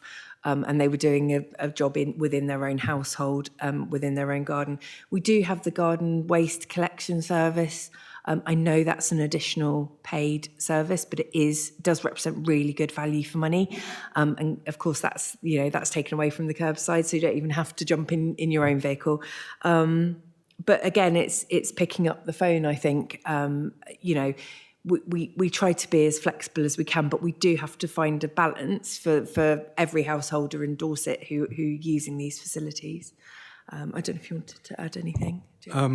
As with that as well, we'd take the opportunity to very much promote home composting. Obviously, then we won't pick up the tab for the cost of treating that waste. And yes, there are some people that we've dealt with, but they do see that we're trying to be reasonable. The whole policy of this is trying to be as reasonable as we can with everybody. We're not here to take some huge quantities of waste that people who may be, redoing their house, re-landscaping their garden, etc. We would expect them to maybe make alternative arrangements. Now, some people don't like to hear that, but at the end of the day, we have to be reasonable to everybody. So, for instance, we may advise people that if they are creating large amounts of waste, then they need to go and get a skip. Otherwise, they'll be, blocking up the queues, going every day, and also we're picking up the cost of it. I think it has to be a reasonable policy. Thank you. Could you just remind me of what it costs now for the garden waste curbside collection? Oh, it's 70, John? 74? Off the top of my head. I can't remember. I worked at Outper Collection as well, but my brain isn't working. John's going to look it up. Sorry, it's just over £1 a week. I'm sure it's just over £1 a week. 74 or 79. I can't remember. Apologies, Chair. We'll have that for you in a minute. My able assistant, Mr. Selgren, is looking this up for us as we speak. It's okay. Ballpark figure's fine. I was just trying to remember what the curbside charges was. We're into that. We stray into those areas of residents feeling as if they're being double taxation. So I just wanted to get some understanding of whether that was a reasonable cost or not, which does appear to be. Mr. Councillor Beddoe. Could I just comment very generally on that? If we need to also be mindful that residents are paying council tax, and I understand your point about sort of being doubly charged. But what we wouldn't want to do is get into a situation where, perhaps people that don't have a garden are paying towards, and, so it is always going to be a balance, and we do have that service. It is reasonable, and it is available. And I think, as Mr. Jones said, it is about that, finding that balance that makes the services available for our householders that need it. Thank you. Mr. Selgren, you don't need to, it'll be fine. So, okay, so, Councillor Took.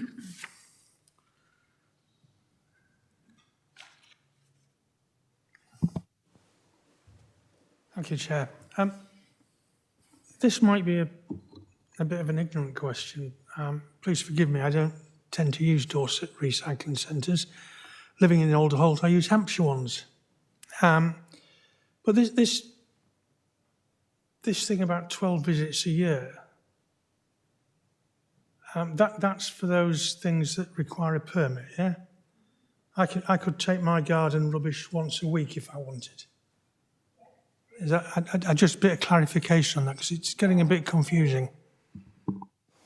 Thank you. So yeah, if you're using your estate car, there's It's unlimited. It's unlimited. Yes. It's just for those vehicles that require a permit. So the pickups, and that is just to limit the trade sort of exposure, I guess. So if I can just clarify, if a van is the only vehicle in your household, then previously it was unlimited. You could go there as many times as you wanted. However, we saw that was open to abuse. And it was in fact brought up by the people who work on site. They were concerned of this because there was no real check. It's very difficult to tell if someone carrying garden waste is a gardener or a householder. They may be coming in 3 times a week. So to make it reasonable, that permit was decided to be, going out to consultation. It seemed reasonable that they would have 12 visits for a legitimate householder a year who would only have that. The other vehicles are vehicles that may be sign written. They may be your works van that you want to use to take your sofa to the recycling centre. A lot of people do that. They want to do it at weekends, so we've allowed that at weekends. And with that, we limit it to 6 per visit because we think, well, you've got another vehicle within your household that you can use for taking your recyclables to the recycling centre. But on the occasion that you need to use a big item and you want to use your van or you don't want to use your car, then you should be able to go there sort of 6 times. So it's trying to get that balance all the time. We have had some instances where people have said, we've got another vehicle in the household and you're restricting us because we've got a van, but we found out that the other vehicle wasn't suitable to take waste to the recycling centre, such as a motorbike. So we have had those conversations with people when they've contacted us. But generally, we've seen that people don't like to have to fill out forms. It's not you don't want to think about these things. But in order to be able to protect the funding for this service and make sure it's not abused, putting a system like this in place gives that reasonableness of use.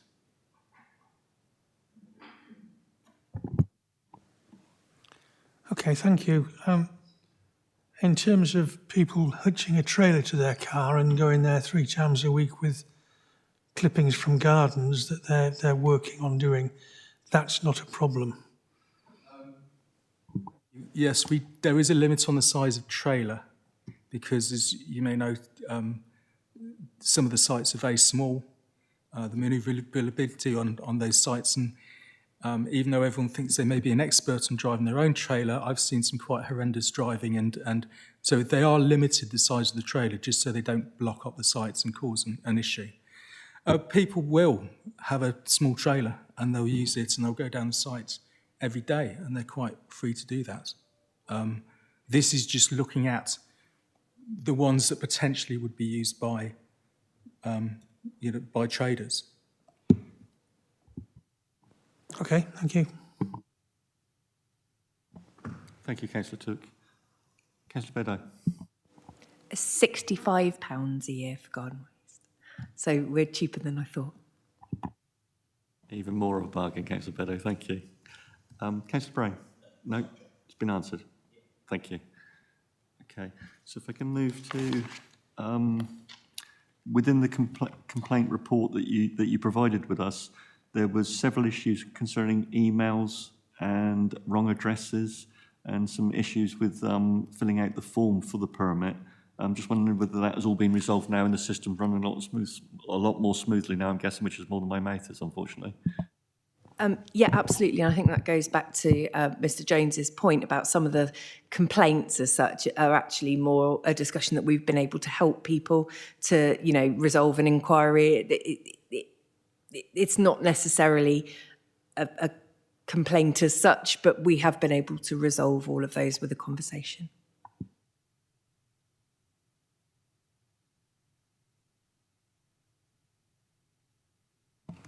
The next one, which is, there seems to be a few issues around cross-county border use, which seems to be a bit restrictive to some residents and prevention of permits. Is this the only option that can be taken? Now, this is an issue, as you're well aware, Councillor Beddoe, across various parts of the border of Dorset Council. And I think this is, is this in the Somerset region, isn't it? This is, we've got arrangements with, certainly with Hampshire and with BCP, I think Wiltshire possibly. No? So is it then Wiltshire, Somerset and Devon we don't have arrangements with? So I just wondered what the view was on that, how we have arrangements with some authorities, but not with others. Okay, so a lot of the cross-border usage is about the amount of cross-border usage, and we'll come to arrangements with people where it's in our interests that we continue our residents to use those sites. Of course, if we have people coming over the border to Dorset, we're going to pick up the cost of the waste. And it's generally considered that between Devon and Dorset, Somerset, Dorset, possibly Wiltshire and Dorset, that the amount of people going across the border and coming over here is about the same. So we have a site in Yeovil.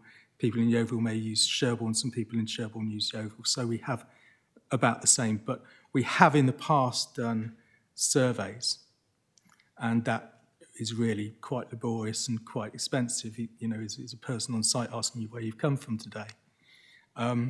So we have in the past done these surveys, and authorities will take decisions for their own area, and we try and have that discussion with the other authorities to make sure there's no surprises. With something like Hampshire, the Summerley site, 60% of the users of the Summerley sites are from Dorset. However, it's very much in our interest that we continue that usage, because to redirect people is going to cause another one of our sites a problem. So that would be the site in Wimborne that is already overcrowded. And also, it may make people put more of their material in the black bin, which of course would be a lot more expensive.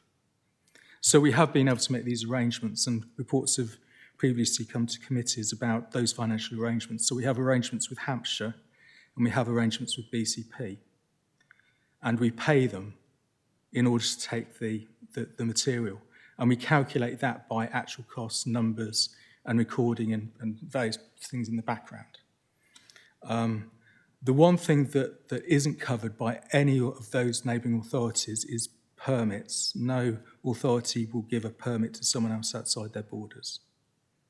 And that, I'm afraid, is just really the way it is. I mean, I think traditionally it's become because we don't really have the right to go and investigate someone who's outside our area.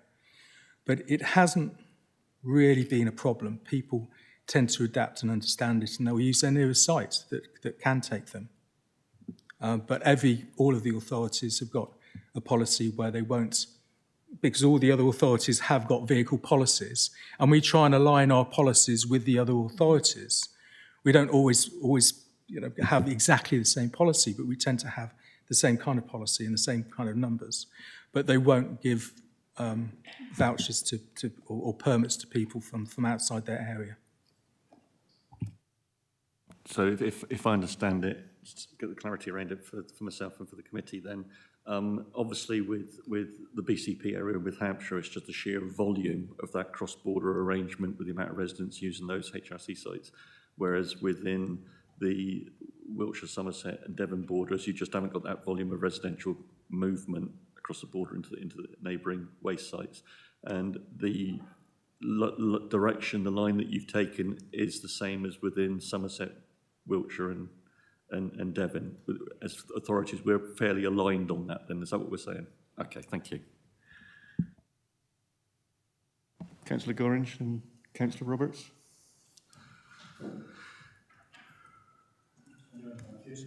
Sorry. Can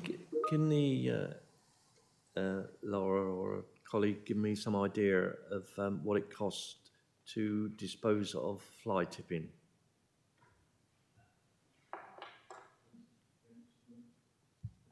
Councillor Meadow? Yeah, sure.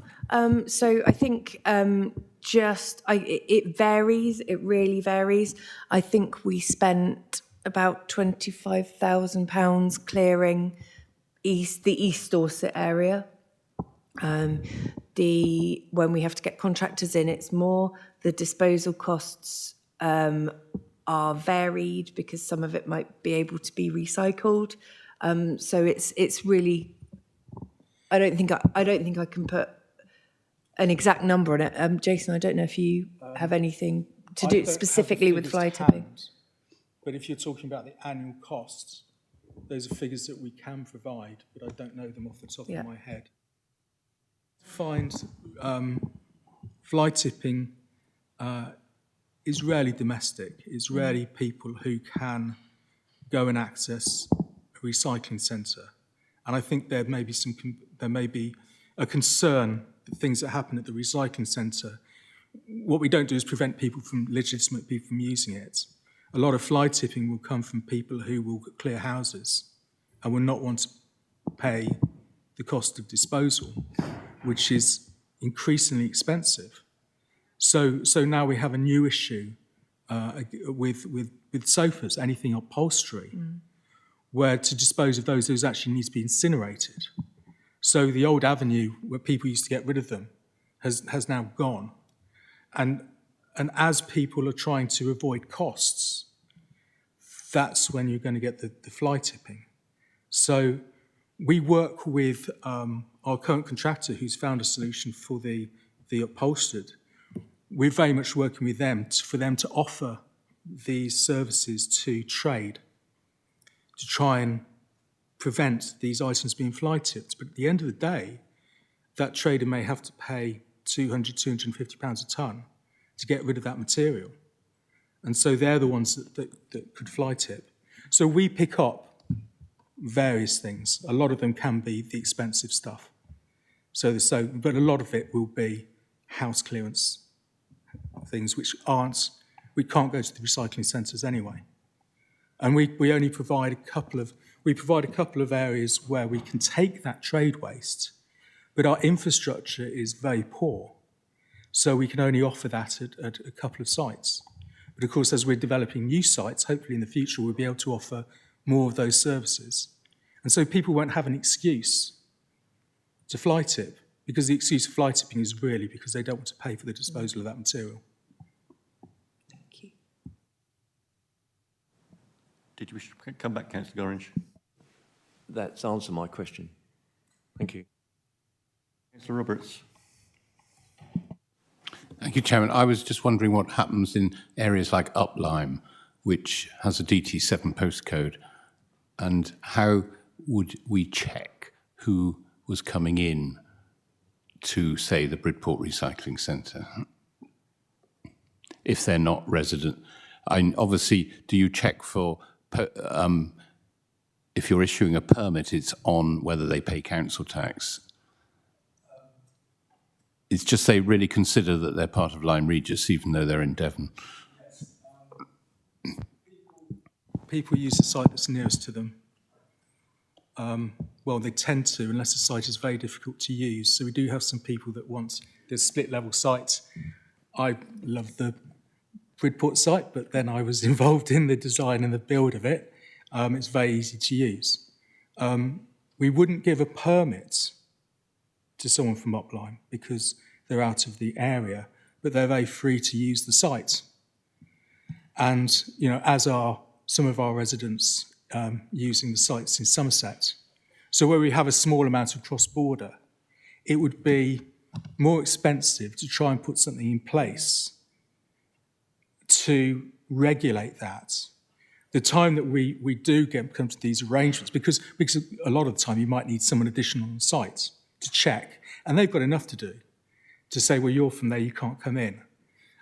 So I think it's all about, being reasonable with the other authorities, and it's only when, a specific problem arises, that's when we come to negotiating.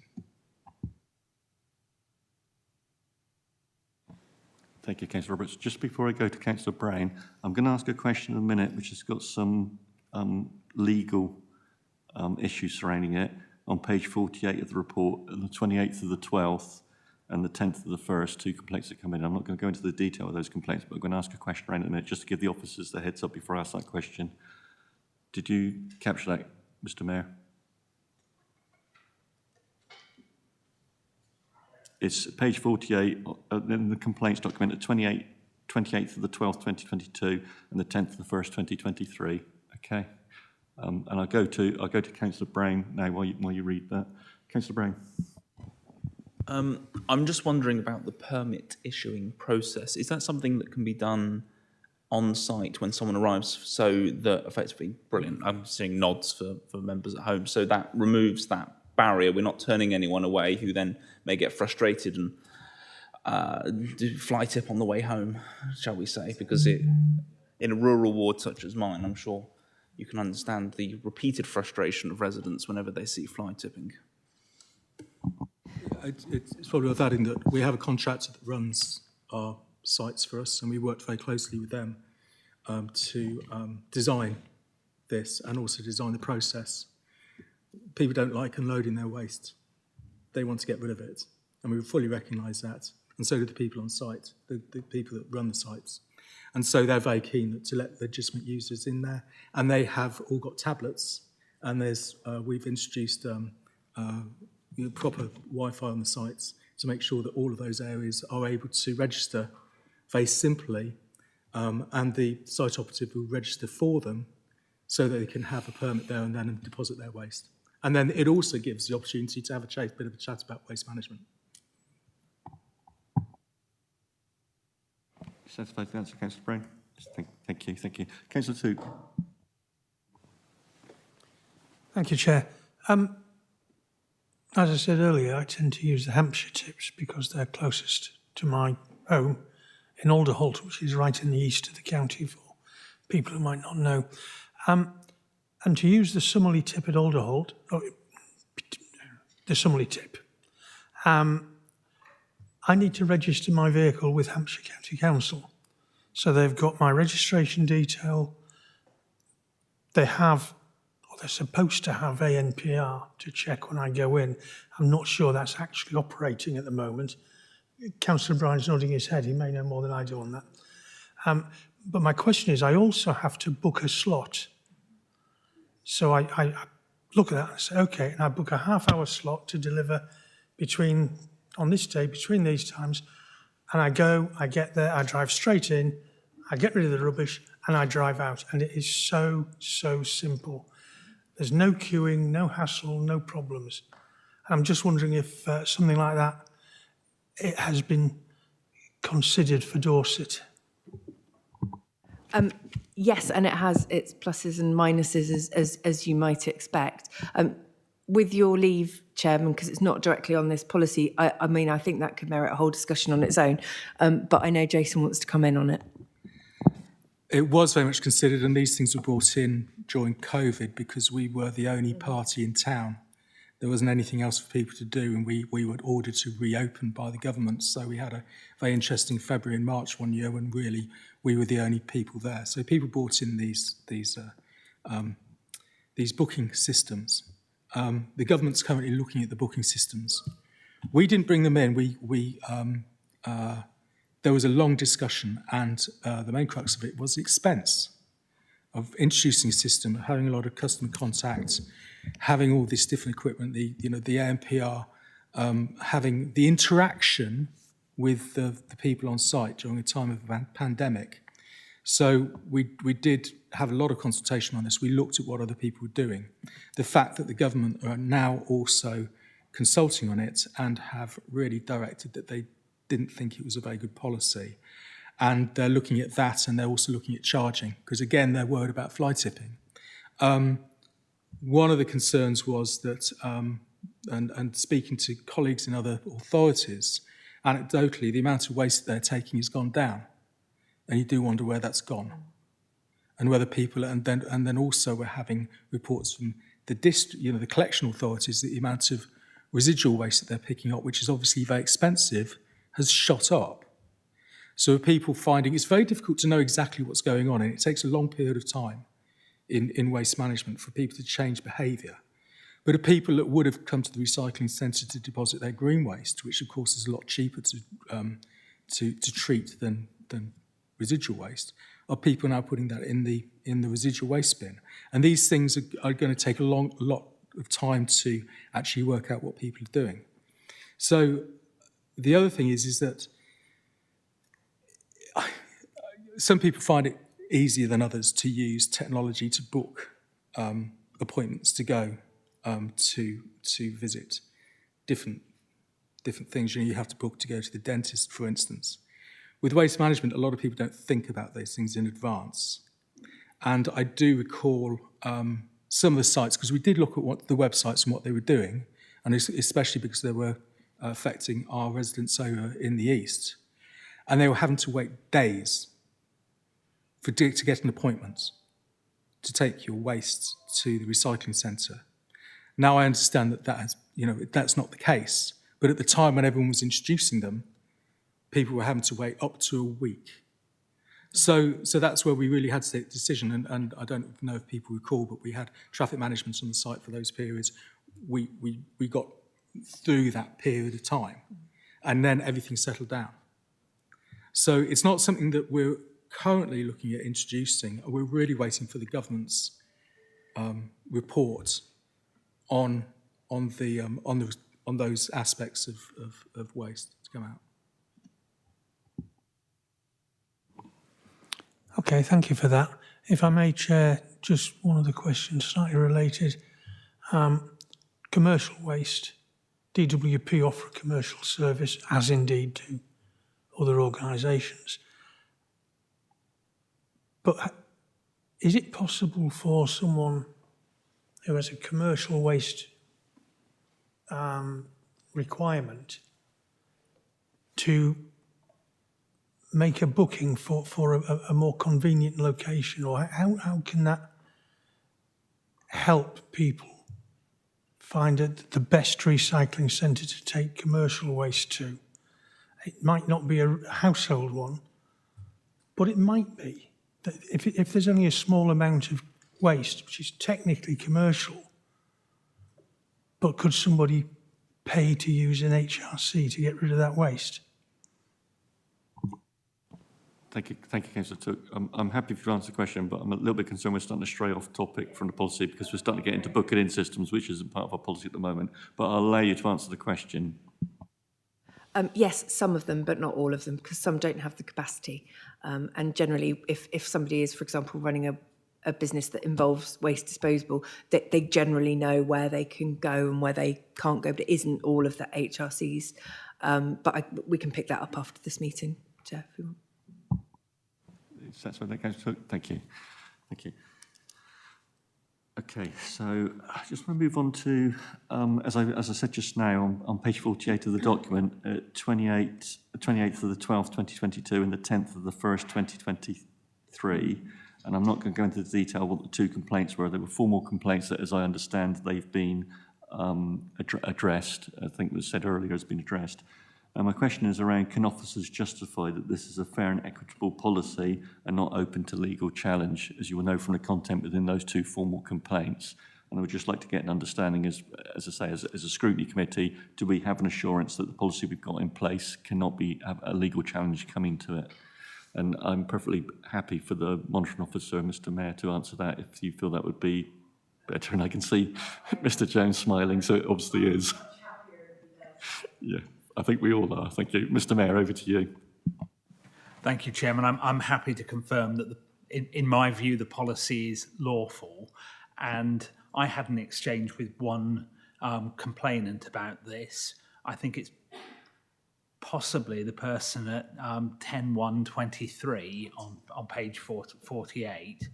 I had an exchange with him because he considered that the policy unlawfully discriminated against him. I explained why it wasn't unlawful discrimination. He tried to refer to European Convention rights and suggested that restricting the number of times or the types of vehicles that could visit HRCs was unlawful discrimination. I've explained why it's not. He didn't agree with me, but there's been no legal challenge. The wider point is that, as with all decisions that are made by a public body, your decisions have to be reasonable. They have to be rational decisions that you can objectively justify. And everything that I've heard about why we have restrictions on certain types of vehicles and frequencies of visits are supported by a rational justification. So I don't believe that there is any lawful basis for a challenge here. Thank you. Thank you very much, Mr. Mayor. I think, as you appreciate, to give an assurance to the Scrutiny Committee, we need to ask that question, I think. Thank you. Chairman, of course, ultimately, only the courts can decide these things. That's my view. And there is a time limit on these challenges. If anybody wanted to challenge this policy through judicial review, they would have to act promptly and in any event within 3 months of the adoption of the policy. Thank you, Mr. Mayor. Okay, members, in light of no further questions coming, then can I move to debate section if any member has got anything they wish to comment, any further comment they wish to make at this point? Councillor Canning.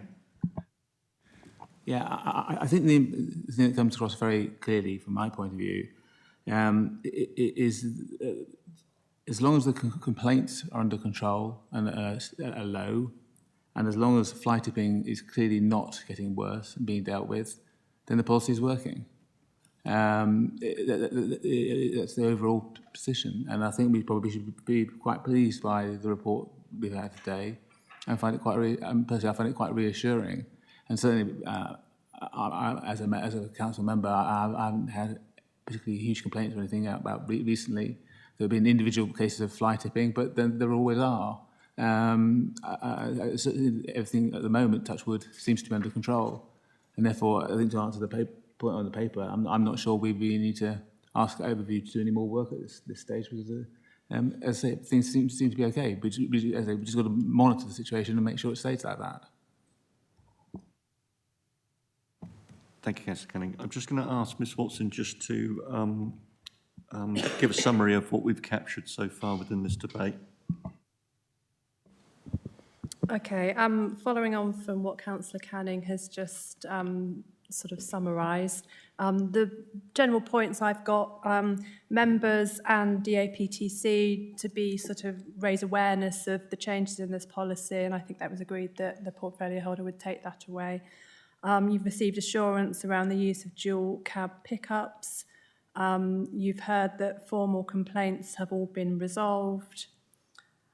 General discussion with specific points raised, but there's this sense that there's a flexibility and a reasonableness around the policy, and that officers will speak to people about particular instances and try to come up with a solution where possible. There isn't a feeling that there has been an increase in fly tipping. You discussed about cross-border issues, and I'm sensing that you are content with why that's set up in the way that is and how that's running. And you've just received an assurance, well, in the view of the monitoring officer, the policy is lawful, and that I'm not getting a sense that there's anything further to review at this time. Thank you, Ms Watson. I'm glad I got you to do that. Okay, members. Yes, does anybody have any further comment to make on that? I think What I would suggest, and I'm not looking at my Democratic Services colleague at this point in time when I'm going to suggest this, is whether or not perhaps you bring a report back in February, because I'm thinking we'll go through that summer period to see how the HR sites are coping with the policy. We then get into that winter period and the Christmas period, which we know the HR sites are really busy after Christmas. And I just wonder whether you would be able to bring a report back just to let us know and give us an assurance that the policies worked over those really two busy periods. Yeah, very, very happy to do that, Chairman. We would also, of course, be reporting on our sort of fly tipping numbers and all those data and statistics anyway, as a matter of course. But very happy to bring that back here and highlight it if that would be helpful. Members happy with that about sort of February time? Councillor Roberts? On the fly tipping, would it be possible to include numbers of burnt out cars and their disposal, because it is an increasing problem in the rural areas? Yeah, I mean, I think we're sort of moving into a slightly different area here, and perhaps it might be appropriate to look with overview and scrutiny chairs at how we report and look at the slightly separate issue of fly tipping, because we've been doing a lot of work on that lately. We've got a Little Lotto app. We're really trying to do a lot of work in that area, which Councillor Somper is waving at me because she's just downloaded it on her phone. So we are trying a lot of behavioural change, and there are, there's various things like making sure that commercial vehicles are netted. We've made a number of prosecutions against fly tipping. So that in itself is probably worthy of coming back through the process in its own right, I would suggest, Chairman, rather than dilute this policy itself. Thank you, Councillor Pedder. Yeah, so I think as Chairman of Overview and Scrutiny, we'll discuss that about how we're going to address that issue, and we'll have a report back in February about how the HRC sites have performed with this policy. Thank you. Members content? Thank you.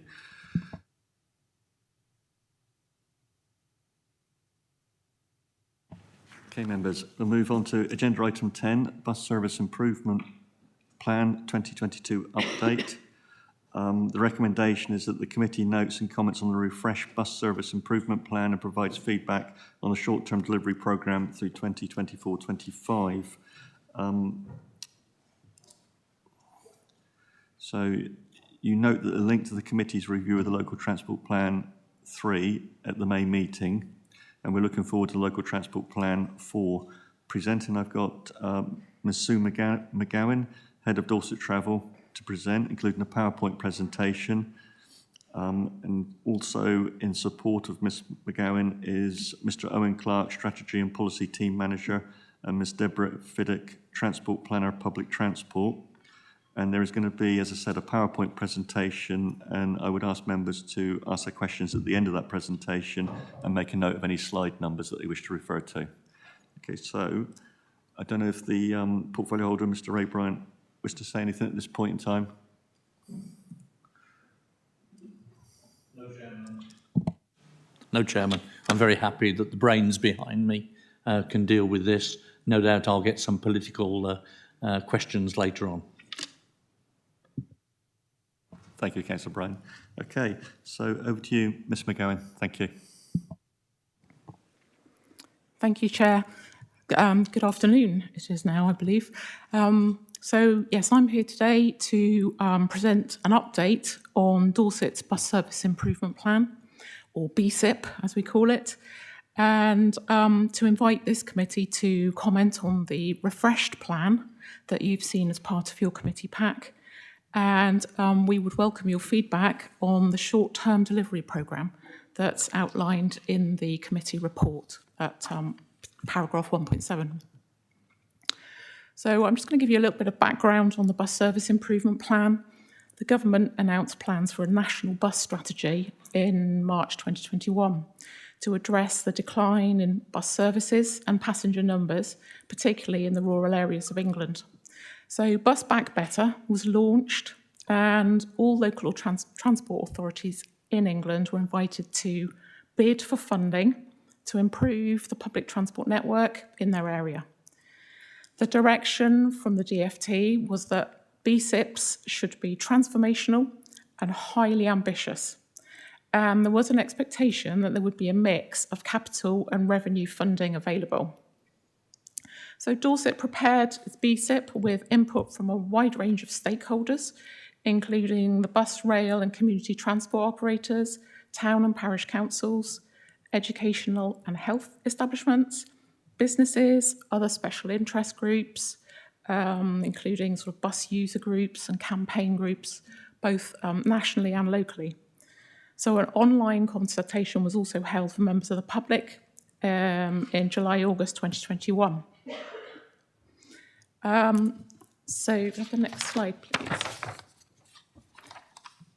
The response from Dorset, so the Dorset BSIP, I'm not sure, can you read that all right? There are 6 main themes. Do you want me to read those out, or can you read them? Are you okay to read them? Is the text large enough?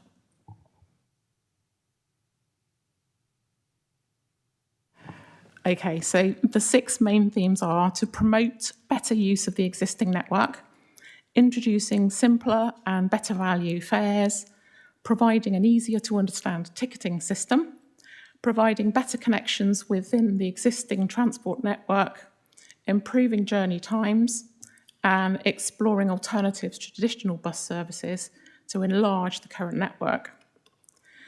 So those are the main 6 themes, and the bid was centred around plans to improve services in the rural areas by increasing frequency on the existing network, and that would include sort of running services in the evenings and at weekends, to introduce transport hubs, particularly where there's an interchange with rail, introducing digital demand-responsive transport systems, introducing a Dorset-wide travel scheme for tickets, and improving the provision of information in general for passengers. So the aims was to really to help reduce our social isolation, to allow people in rural areas to access employment, to give younger people independence to find employment or attend further education, to improve access to medical facilities for routine hospital appointments, and to generally improve the quality of life for people living in or visiting the rural areas of Dorset. So Dorset submitted an ambitious bid, but unfortunately it was not successful and we didn't get any funding. This, however, was not a reflection on the quality of our bid, because out of 79 bids, only 31 were successful, and not all of these were funded in full. Those plans that were successful tended to be focused on delivering capital projects, such as bus lanes, bus priority, and infrastructure, all things that are generally more suited to an urban environment rather than a rural road network. Next slide. So we don't fully understand why Dorset didn't receive its funding. The feedback we initially received from the DFT was brief and rather generic. A further meeting with the department didn't provide much more detail. And ultimately, it is possible that the criteria and the goals changed and the allocation of funding favoured capital programmes rather than initiatives that required revenue funding. Unfortunately, there's not predicted to be any new BSIP funding, and we're now living in an environment where the bus industry is still struggling with ongoing challenges and post-COVID recovery. So passenger numbers haven't returned to pre-COVID levels. Operating costs have increased due to driver shortages, which means they pay higher wages, and also increased fuel costs. Some commercial services are no longer viable, and also the bus recovery grants that have been coming from the Department for Transport may be coming to an end, possibly in June of this year. So this means that we can't fully deliver our original plan, and we need to reset expectations around what is deliverable.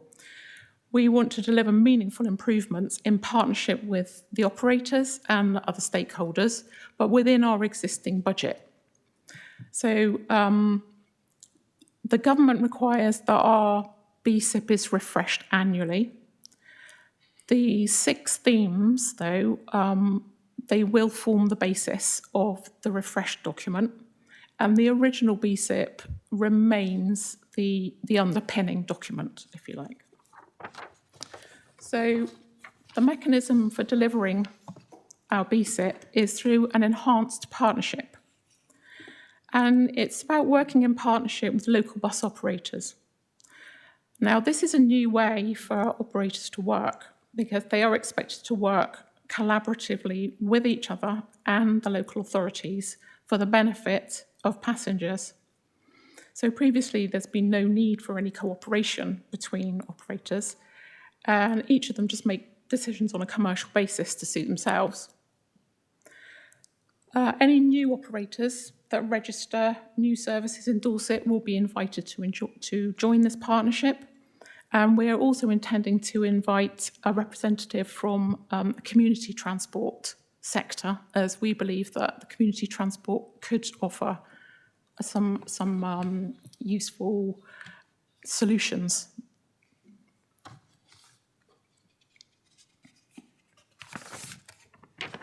Slide, please. So it is unlikely that we'll receive any government BSIP funding in the short to medium term. So we've refreshed the BSIP to reflect this by outlining a short-term delivery programme that we believe can be delivered without external funding.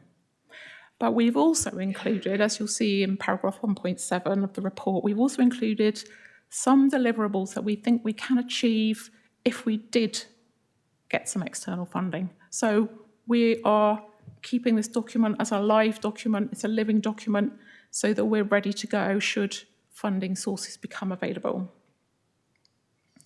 So we still want to centre the bid around building better services. We want to make the bus service a viable option for people to use. In the short term, our main priority is to protect the existing network. We've introduced a new way of tendering our socially necessary supported services, and that way of tendering now gives us greater control and flexibility over how the service operates. We've got more control over things like timetables, routes, fares, and ticketing initiatives. So some of the other initiatives that we could explore if we had some additional funding might be things like, for passenger information, we could develop a new travel portal. We could improve, say, roadside publicity by introducing a standard style at all our marked stops. We're already starting work on that, in fact. We can install real-time passenger information at all key stops and explore how that might work in rural locations. So we want to work with our operators to make sure that their websites are showing clear information for the services and the ticketing options that they provide. For ticketing, we would really like to introduce a young person's travel card, similar to what you can have on the rail. So giving discounted fares at all times across Dorset on all our local services, for example. We'd like to introduce an all Dorset ticket, which can be accepted by any operator across Dorset. For integration, we want to ensure that there's viable connections between rail and bus networks and provide safe and comfortable hubs to encourage transfer between the different modes. We will look at introducing bus priority measures wherever we can, acknowledging the challenges posed by the rurality of most of the county, where that sort of thing probably isn't necessarily suitable. We're also looking at trial feeder services that link the core routes where there's a known demand, and we can explore demand-responsive transport for more remote communities. So we will work with the operators as well within the enhanced partnership to increase the standard of the fleet across Dorset, including introducing lower emission vehicles. So going forward, we will be refreshing the BSIP annually to report on the progress, and we want, as I said, maintain it as a relevant and living document that can be used to bid into different funding streams should they become available. And to address the lack of funding, we will continue to explore all funding sources.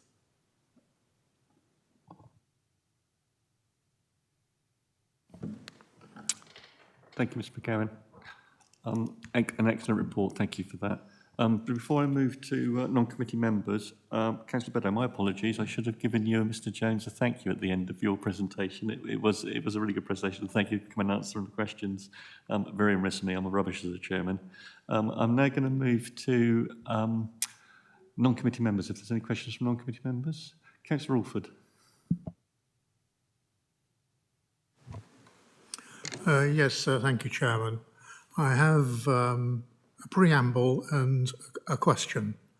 And I'll say who I am, Councillor Tony Alford from Egerton Ward. I have a question and a preamble to the question.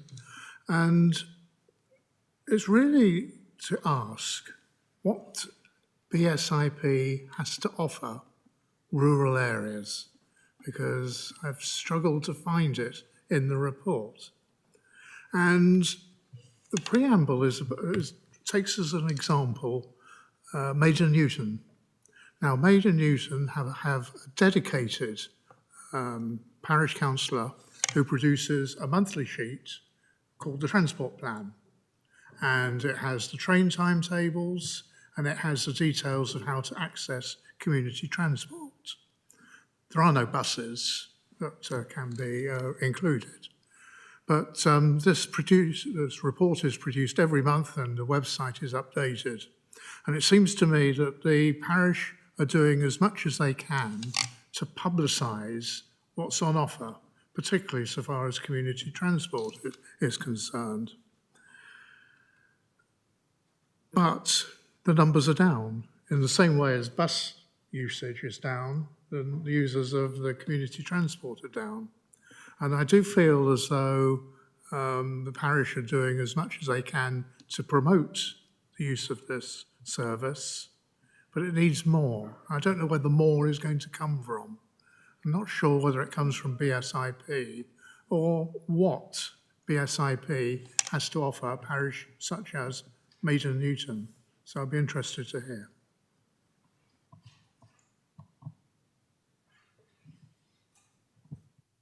Thank you, Councillor Alford. Ms McGowan, can you answer, please? Thank you. So yes, I would agree that the parishes are extremely good at publicising what there is available in their villages. One of our 6 themes of our BSIP is to improve publicity, and I think that is something that we want to do. We've involved parish and town councils in this whole process, and I think now it is time to sort of reach out and involve them through their action groups or through the meetings that we have set up going forward. Owen, I don't know if you want to.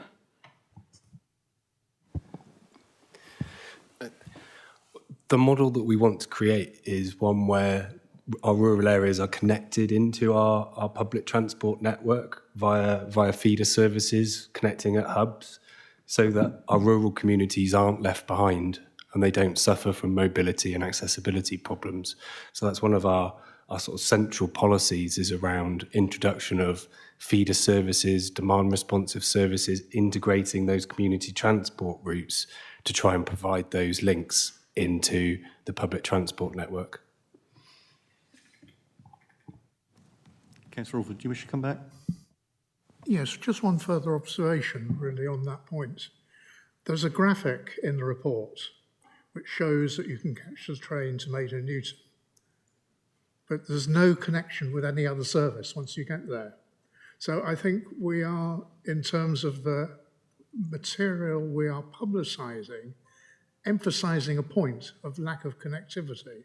And I don't know what the best answer to it is, but it does feel as though there's something not quite right in that form of presentation. Did you wish to make a comment?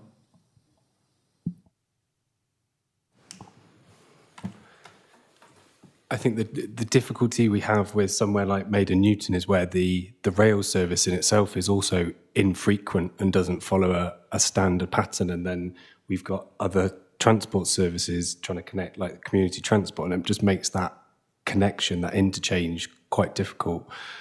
But there are moves to improve that, the Heart of Wessex line frequency, and that is certainly something we identified through the BSIP, that creates an opportunity in itself to look at those connections then with those rail services at those rural stations.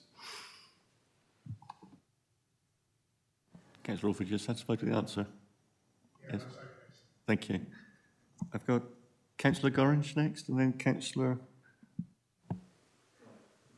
Thank you, Chairman. St Leonard's is got a population of 7,500, of which about 50% of that population are retirees.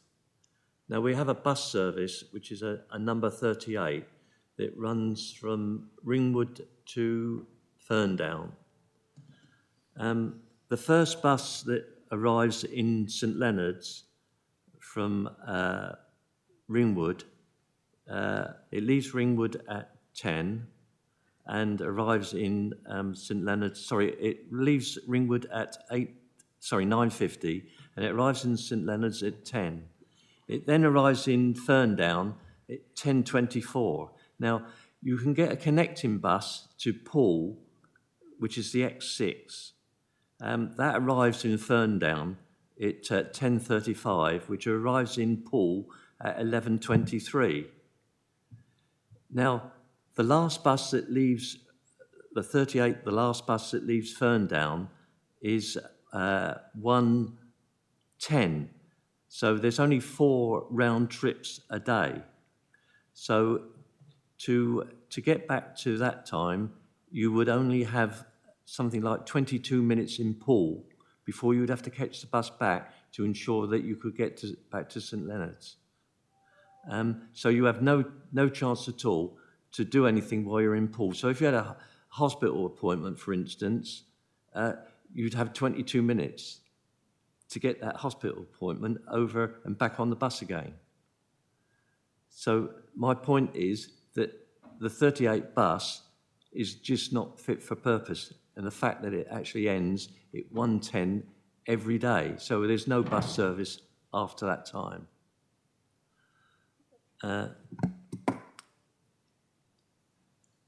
Yesterday, I was asked if I'd go to the Warm Hub for lunch. When I got there, there was about 50 retiree people there, and they ambushed me, to put it mildly, about the bus service.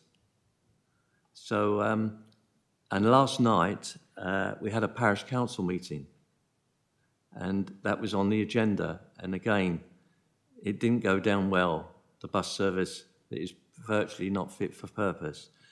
One of the things that I did discuss last night at the parish council was if we could have a community bus. And I asked the parish council how they would feel about putting money towards a community bus. Now, I do know that Dorset Council do send buses to auction, these 16-seaters, and one of those would be ideal. And I'd like to have a conversation outside of this meeting with Sue and her colleagues up there as to how we could come to some arrangement about purchasing one of these buses, and with the help of Dorset Council financing that. So this new BSIP, is it? I don't think it's going to help me in any way, or it's not going to help my residents in any way. Thank you, Councillor Gorringe. And I do understand your residents' frustration. I'm minded to think that there's no such thing as a free lunch. And I can't, but we've all been a bit ambushed by our residents, as you call it. But I think this is early days within the BSIP programme. So would the officers like to comment briefly on the points raised by Councillor Gorringe, please? So yes, I fully sympathise with your situation. Given the fact that we didn't receive any funding, as our priority is to maintain what we've got. However, there are other towns in Dorset that have organised their own funding of the minibus. So Lyme Regis has a town service, for example, that's funded by the town council. So it is possible. Every settlement is different, and every settlement has different opportunities. So the reason that the town council in Lyme is able to provide that and service for its residents is because there is already a school bus and a school service that finishes in Lyme or near Lyme, and so they can utilise that vehicle during the day as a town service until the children need to be picked up in the afternoon. So we can't promise anything because every settlement is different and every settlement has different needs as to what time the people would want to go and to what places. But it's certainly something that we can explore with you.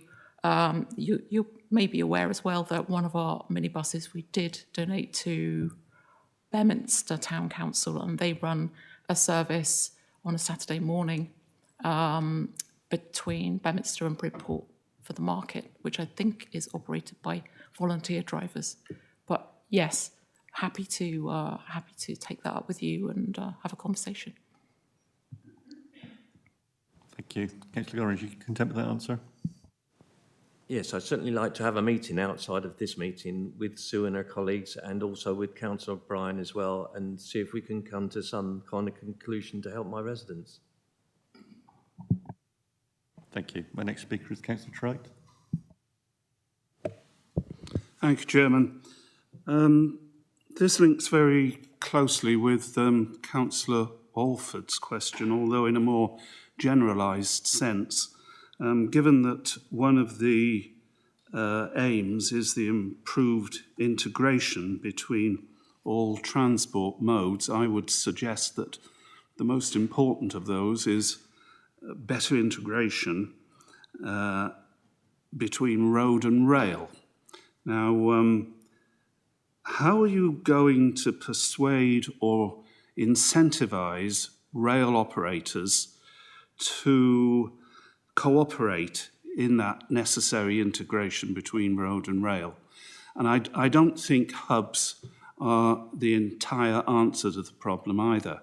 How are you going to go about that integration, which is very necessary indeed, because it is so obvious to anyone who travels by road and rail that they are not sufficiently linked, anywhere like sufficiently linked at the present time. And I'm talking, when I mention rail operators, I include South Western Railway, GWR, and indeed also the Swanage Railway, which is shortly from April the 4th undertaking its second experimental period with a service to Wareham.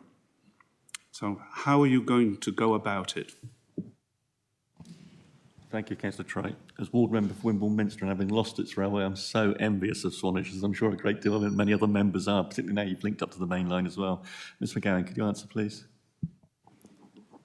Yeah, I'm going to pass that to my colleague, Mr. Clark, if that's right.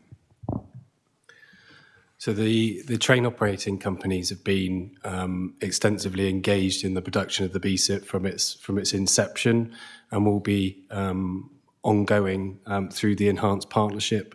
So we will have that enhanced partnership representation from all of the train operating companies within Dorset, and we can look at then the Swanage Railway as well, because we hadn't included those on our initial stakeholder list for the enhanced partnership. But it really is about fostering that partnership with those operating companies and seeing what we can do together to deliver those improvements. So it is about, how can we maximise the opportunities for the bus and train to connect seamlessly together? Can we improve the interchange facilities at those locations where people do change from bus to rail, so that they have a smooth transition, and that we can make it as easy as possible for the user? Thank you. Councillor Troke, do you wish to come back? Not really, Chairman. Time will tell. Thank you. I think it will, yeah. Councillor Took. Thanks, Chair. I wanted to pick up a little bit on what Councillor Gorringe was saying. In Alderholt, we have a 97 bus, which runs 3 days a week off-peak. So it's of absolutely no use for anyone wanting to commute. We also have plus buses, which are, I guess the best way of saying that is it's bus on demand. So you register, you ring up, you book your trip. And they seem to work very well, but it's all off-peak. You can't get to work on the bus from Alderholt. And the 97 bus, by the way, is probably unsustainable in the long term. It's funded largely by Dorset Community Transport, I think, along with the parish councils of Alderholt, Cranbourne and Knowlton. But it's not going to be sustainable, and the usage is quite low, and it's all bus pass. So there are commercial issues with bus services in rural areas, and I'm just wondering if it's actually possible to do anything to provide a good bus service that could be used for people who want to commute. So a bus into Fordingbridge or Verwood or Bourne or Ringwood, where you can then pick up the National Express type services. But for commuting purposes, they don't start early enough and they don't end late enough. I just wonder if there's anything that can be done about that, or if we're sort of stuck with the received wisdom in the village is you need 2 cars. Yeah, if you're going to live here, if you don't have 2 cars, you're not getting out of the village. So, okay, that was a question. Any chance of improving the service earlier and later? Thank you, Councillor Took. Ms McCowan, would you like to answer?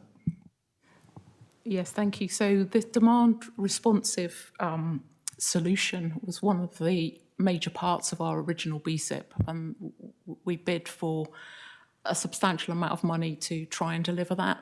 Probably we would have started with a pilot, and that is one thing that we really wanted to do, because we recognise that we can't have fixed timetable bus services running all over every little village in Dorset. It's just not sustainable. But the demand responsive, it's come on leaps and bounds with the technology, and would be suitable for people commuting, and not just people wanting to go into towns. It's about accessing industrial estates and other places. And this was a major part of what we really hoped that we would be able to deliver. Unfortunately, without any funding, we can't deliver that sort of thing in the short term. But we are having to start to think outside the box about funding now. So that's always something we've got our eye out for, possible solutions, even if it's just a pilot. I don't know, do you want to add anything, Mr. Clark? I don't think so. No, it's such a difficult one. It is something that we would like to do, but unfortunately we just don't have the funding at the moment to do that.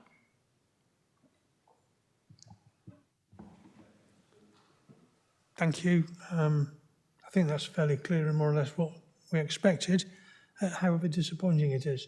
But thank you. Thank you, Councillor Took. Yeah, I think there's an aspiration of where we want to be and we want to do better, but the funding is the issue. It's going to be the clear message coming through this, I believe. Councillor Brown, and then I've got Councillor Roberts. Thank you, Chair. Well, yeah, I think we can all agree we want more buses going to more places with more people on them. But ultimately that, at this point, takes cold hard cash that we don't have. So I just wanted to quickly pull up the targets that's on page 84 in relation to the BSIP. The first question is that the baseline is the year 2019/2020. I'm assuming that's the financial year.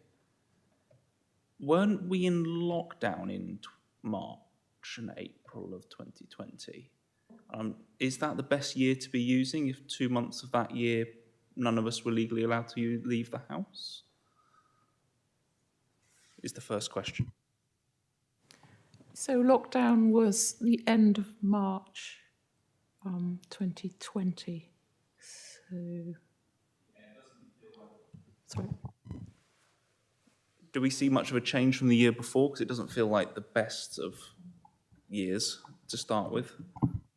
Just to answer the original question, we were required to use the most recent year's data when producing the bus service improvement plan. So that was the most complete year's worth of data that we had available at the time.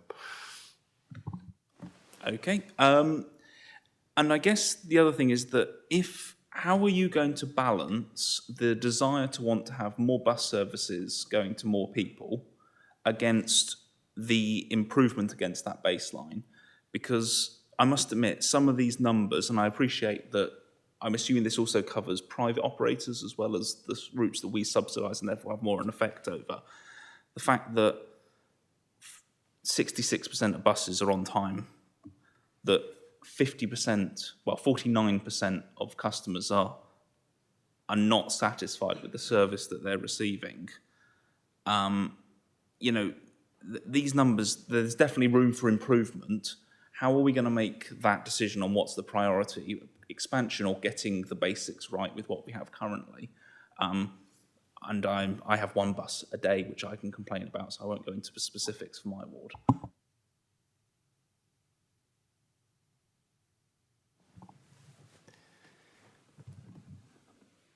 I think because of the funding situation that we've outlined, then the expansion that we wanted, the transformational element of the bus service improvement plan isn't possible to deliver in full at this time. So, like you quite rightly say, it's about providing better services on what we've currently got. So making those reliable, easy to use, a very good user experience. And that's where I think the value of working in this new way with the bus operators will start to deliver those improvements. And what's the sort of thought process in terms of setting the public's expectations then? Because I think particularly with how we conveyed the aspirations that was in the original BSIP submission, it was ambitious, as was requested by the government. How are we going to make sure that now we're using that same branding to do something completely different with a lot more, without that funding? How are we going to manage public expectation and customers' expectation? But ultimately, if we're getting the small things right, hopefully that will see more people using the service as well. Reliability, punctuality being key to that. So one of the things that is central to the bus service improvement plan and the enhanced partnership governance is that ongoing engagement with bus users and representative groups and the larger group of stakeholders. So we are creating a bus user and stakeholder group, and we are going to meet with them twice a year so that we can, on an ongoing basis, hear what the issues are affecting users and discuss how then we approach those as activity that we can undertake to address those. So we will be reporting progress, we will be reporting our achievements, and through that ongoing engagement, understanding where we need to be in the short to medium term to meet those customers' expectations. Can you say something else, Councillor Brown?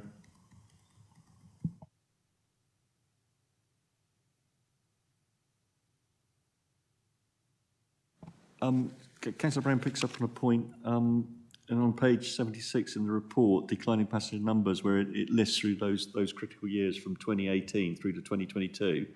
and we look at year on year, those numbers at 8.2 million, 7.6 million, 2.4 million, 4.8 million as we went through that COVID crisis, and those bus numbers dwindled down. So I think it's been very difficult, obviously, for the team working within that environment, with that background situation, and with trying to create a bus service where there was obviously the inability for passengers to travel on buses during that lockdown period, which significantly impacted the numbers, and then a difficulty around the confidence of the public coming back into the bus service again, which is obviously going to impact on our bus routes, particularly those rural ones, as operators deem them to be unviable. So I can appreciate there's quite a battle going on behind the scenes to try and build this system back up again from where we were during that COVID period.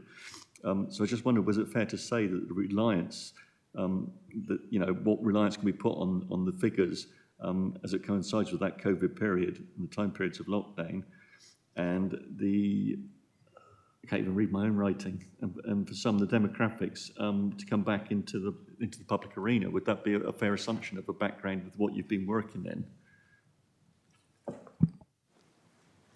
Yeah, that's absolutely right. And even post-COVID now, people have changed their habits, particularly people at work. They're no longer coming into an office 5 days a week necessarily. There's a lot more working from home. So whereas before they might have been taking a bus 5 days a week, now they may be only taking 2 or 3. So it's about the confidence. So I think the people with concessionary bus passes, so the elderly and disabled bus passes, they've shown a very slow return post-COVID, again, probably due to confidence and maybe not wanting to share internal spaces with other people still. So that is very much the background against which we're trying to work, yeah. Thank you. And so at page 84, within that targets, when we get to accessibility public transport, proportion of households within 30 minutes of a town by public transport, and we've got a baseline figure at the moment, 70%. By 2030, we're looking at 100%. So to be within 30 minutes of a town, 100% of households by 2030 seems to be an ambitious target. And how confident were we that we're going to meet that assumption? Because we need to be honest about what we are going to have the capability to deliver. I believe that target would include the community car schemes as well. So there's a community sort of whole network of volunteer car schemes that people can use, as well as either community transport or fixed public transport. And so I'm guessing that target would be including the volunteer car schemes. But Mr. Clark. So that target includes the ongoing aspiration that by 2030 we will have secured a significant investment to allow us to transform the bus network in Dorset. So it reflects that while our short-term goals have had to have been reset, that we still have that aspiration to try and move to this hub and spoke model with this feeder services connecting in from the rural areas, and that we would see that coverage across Dorset. Yeah, thank you. Yeah, and obviously it is aspirations. The important point in it is to bring those rural communities into their hub towns in that will type fashion of a public transport system. Thank you, Councillor Roberts. Thank you for your indulgence. Thank you. I've got a couple of sort of questions and points. So, in my particular ward, which is in the west, mostly in the Bride Valley, which I know that Sue McGowan knows very well, school transport. The talk of rail and bus networks is a complete mystery. We don't have those. We do have some car schemes, and we have a coastal bus every couple of hours, but that's really all we have. But my point, the first one, do you liaise with bodies like the NHS? Portisham Surgery, which serves 2 of the main villages, is not taking on any new patients. They will have to go to Dorchester. The X53 doesn't go there. It's going to Weymouth. So but there's few in number because it's a lot of retired people who do have cars, and it's really how we serve that tiny proportion of people who can't access any other. And my other point is are the school buses open again to passengers? Because I know during COVID, of course, that had to cease. But is that something that is being actively considered in an area like the Bride Valley, where it was quite a well-used public service as well as a school service in former days? Ms McGowan, before I get you to answer that, we're 7 minutes off of the 3-hour deadline for within our standing orders. So can I just have a proposal from a member that we continue with the meeting? Thank you, Councillor Gorringe. Could I have a seconder? Thank you, Councillor Roberts. Are we all in favour? Thank you. Very relieved, Chairman. Ms McGowan, if you could answer the question, please. Thank you. So I'm going to refer to Mr. Clark to answer the question about the health. As far as the school services are concerned, at the moment they are still closed. As far as I know, we don't have any intention to reopen, but we can always consider that if it's something that you would like. We can look at that and look at availability of seats on that service. I just want to ensure the councillor that the health sector has been involved in the discussions and ongoing with the BSIP through the user and stakeholder group at that sort of level, not down to individual surgeries though, but sort of at a higher level. If I may, yes, I only use that one as an example. I'm sure there must be others throughout the county. It's the one I know about. So it's disappointing that the school transport hasn't reopened, and I think it's maybe something, it's raised frequently in my parish council, so maybe something I can talk to you about. It would be very useful. Thank you. Chairman, I may have to leave just after 1 for another appointment, so my apologies. Thank you, Councillor Roberts, and thank you for your input so far. Councillor Canning. Thank you. I find myself in a very difficult position here because I think so much of what you're saying makes sense to me and is admirable and exactly the sort of thing we're striving to achieve. But fundamentally, it's based on a premise that's not realistic.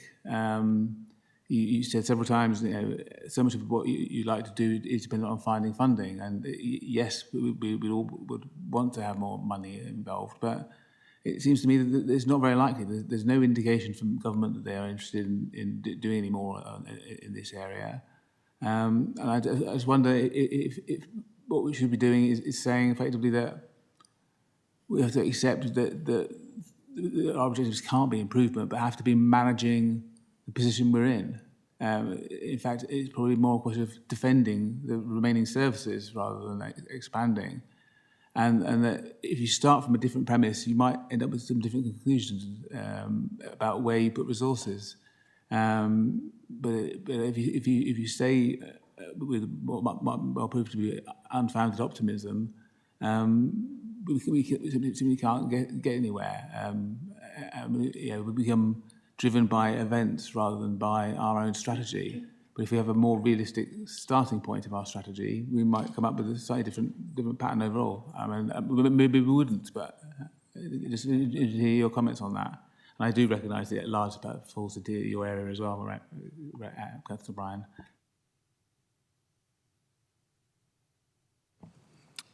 Councillor Bryan. Yeah, thank you, Chairman. I've sat here and listened and got more frustrated as I listened to the comments because not from the committee, let me add, but from our position that we find ourselves within Dorset. When we were originally asked to put this BSIP programme together, there were lots of, I'll call them guidelines that we had to adhere to. Is that an ideal place to start from? Not really, because Dorset has a very depleted bus network to start with. My frustration is that we put in an absolutely cracking bid for 130 million, circa 130 million, and we didn't receive a penny. Subsequent to that, Matt Piles and I had meetings with Baroness Vere to try and get an explanation as to why. To date, I'm still waiting for that explanation. So I sit here absolutely seething that we're in the position where we're trying to defend something that we don't even know what was the problem in the first place. So I'm grateful for the questions that are being asked because, as many of you are aware, I presented to the Transport Select Committee on behalf of Dorset Council and other rural areas. It wasn't just Dorset Council I was batting for, it was the other rural areas who tend to get totally neglected when it comes to transport. Originally, the BSIP programme, I think was, correct me if I'm wrong, was about 5 billion. This got dramatically reduced because they spent a lot of money on transport in the pandemic. So I think we ended up with about 3 billion, is that right, Owen? It was 3 billion originally, it went down to 1 billion. Right, so let me get those numbers right. I wish I'd asked the question in the first place. So it was 3 billion to start with, and we ended up sharing 1 billion, of which we got none. And this is the crux of the matter. When you ask somebody to do a project, and you've got this big number to start with, which you then see it get hacked to ribbons, as I say, I'm so incensed by the way we are being treated, and will deal with it, because I won't be staying quiet for much longer. I also want to clear up a couple of points, if I may, because there's two ways in which we deal with the buses.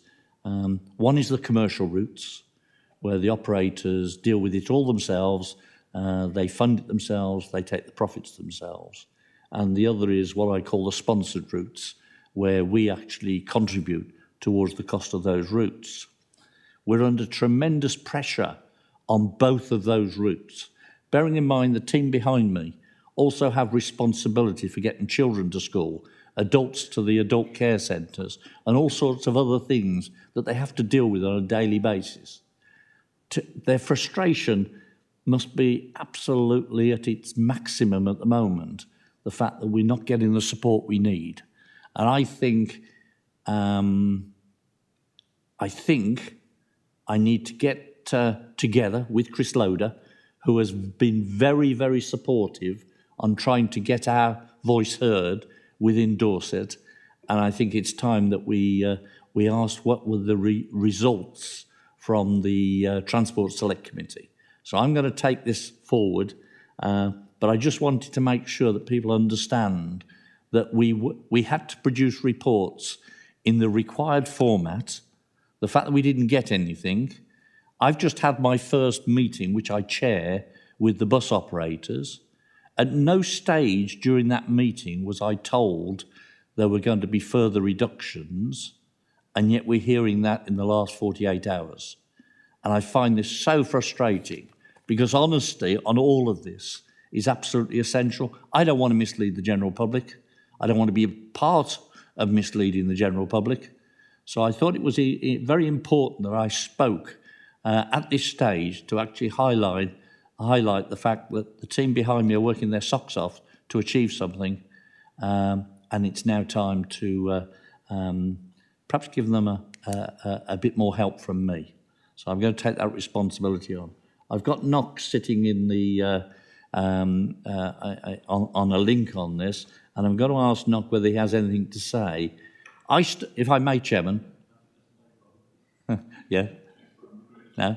Yep. I was going to ask whether you'd allow him to, but I think it's very important, and it's been mentioned this morning, working with the parish and town councils, where we have limited funding. It could be that we could work with some of the town and parish councils, and I was at the parish council meeting last night with Councillor Gorringe, and we discussed this, and it was decided we'd let today's meeting go forward. We're taking back to the parish next month, because we're going to have to do something for our residents, and I think this is something we need to get closer with Laura and her team, who are, and for those who were at the DAPTC meeting a few weeks ago, I raised this subject there. I know it's something that's quite close to your heart, Chairman, but working with the town and parish councils could be part of the solution. We keep referring to different things. I am passionate about creating the hub and spoke system, where we make the commercial routes more viable by producing minibuses that will come from wherever to feed onto those routes. And absolutely essential that we also link in with the railways. I've probably got about 14 months left, no, 13 months probably on this with this council. I'm going to make a statement. This is my pet project. You've caught me with 2 items on this agenda, both of which are my main trouble items. So thanks for combining them both, Chairman. I think it's absolutely imperative that the general public realise that this is a battle that we're going to have to fight harder, but they will get. And again, I'm going to ask for this as cross-party. I haven't cleared it with John Selgrim yet, but I may look at bringing in a cross-party EAP on this so that we can get feelings from across the group. So let's see how we go. But as I say, frustration is an absolute understatement. But venom is actually at the top at the moment. Thank you, Chairman. Thank you, Councillor Brown. Yeah, I put 2 items together so you could work more efficiently. Councillor Canning, did you have any further to say? I certainly welcome the comments. I think we have had a really bad deal. I agree entirely with your sentiments. And yes, we've got to go out there and get a better deal. But as I said, my point was also we have to be realistic about our expectations as well as what we tell the public. And our plans need to fit in with the budgeted reality, rather than just, because as I said, depending on where you start, it sometimes leads to different conclusions about where you put your investments. So, but thank you for that. Hang on, I've got a couple that want to speak. So, Councillor Brown, you want to respond to that? I just want to point out that we still have to work within the rules that are given us by the Department for Transport. So, as much as I would like to change it, we still have to work within their rules and regulations. Otherwise, we'll never get any money. Councillor Brown, if you cast your mind back to Budget Cafe 2, I think it was, you'll know where some of my direction line of questions are going to come later on within this debate. Mr. Clark, you wish to make a comment?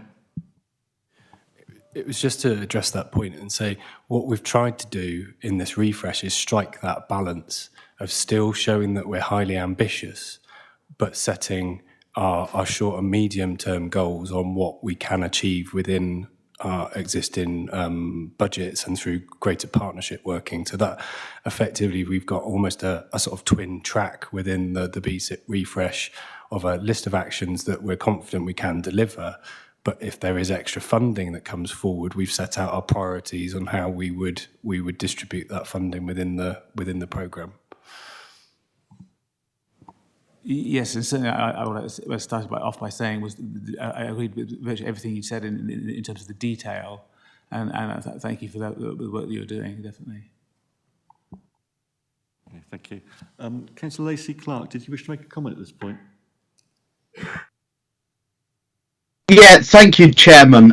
It was along the lines of what Owen Clark has just mentioned.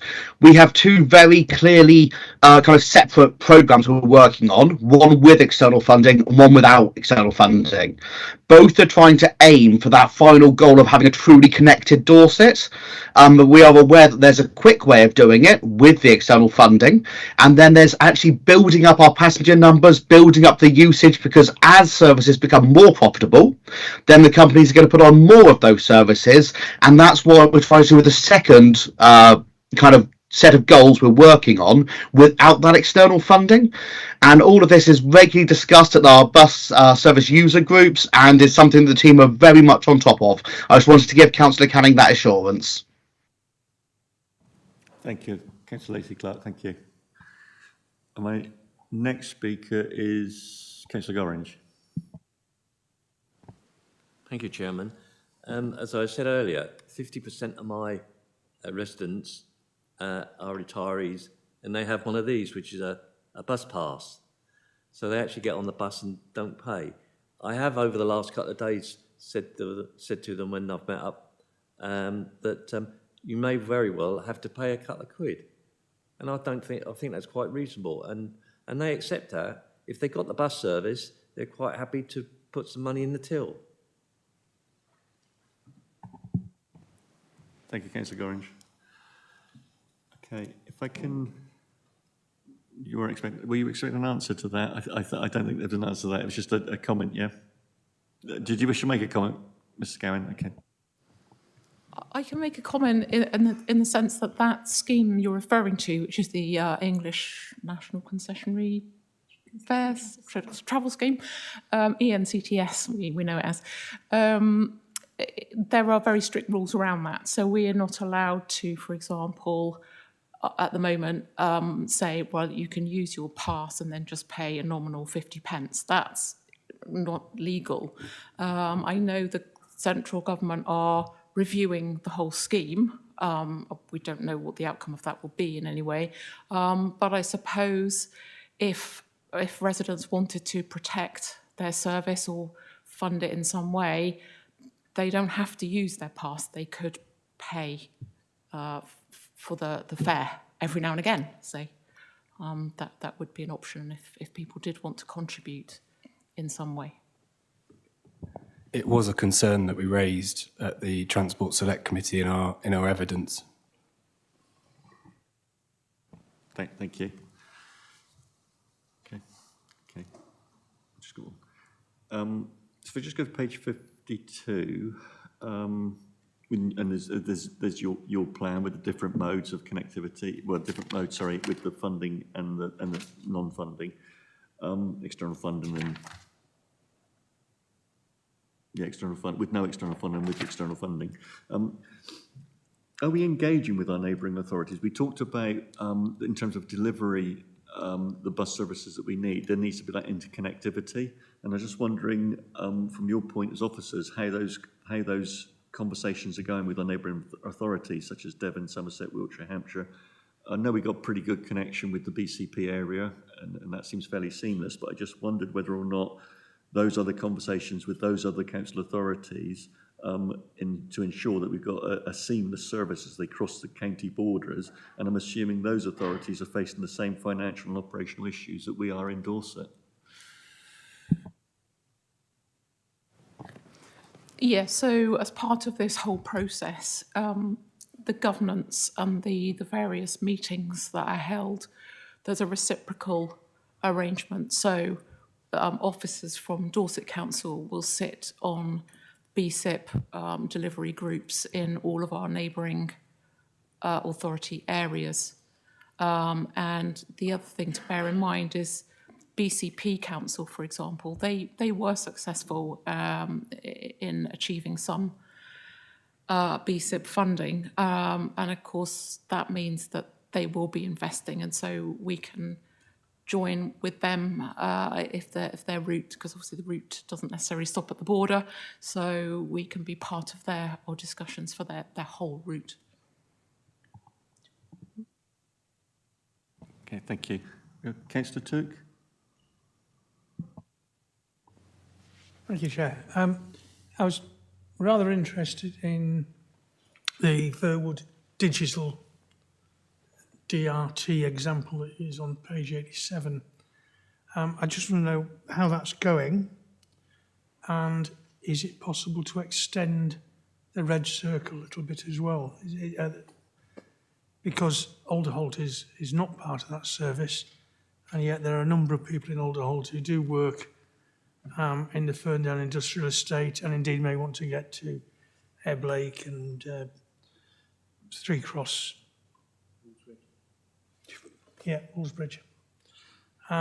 So if that circle was a little bit bigger, you could have a bit more potential custom. But I just want to know, how is it going? How's it working? And is it possible to extend it? Before you answer that, I just want to piggyback off back of that, these new bus stops that you're putting in with the digital displays and what have you, can I just ask whether they're photovoltaic panels that are powering those? How are we powering those? So they're battery powered. So it's a battery powered system that we're now bringing in, so that we're not reliable on the grid in the towns, but it also means that it can be suitable in rural, where there may not be any electric supply. So it's solar powered photovoltaic panels, yeah, on the roof of the shelters? No, they have a battery pack to power the real-time information.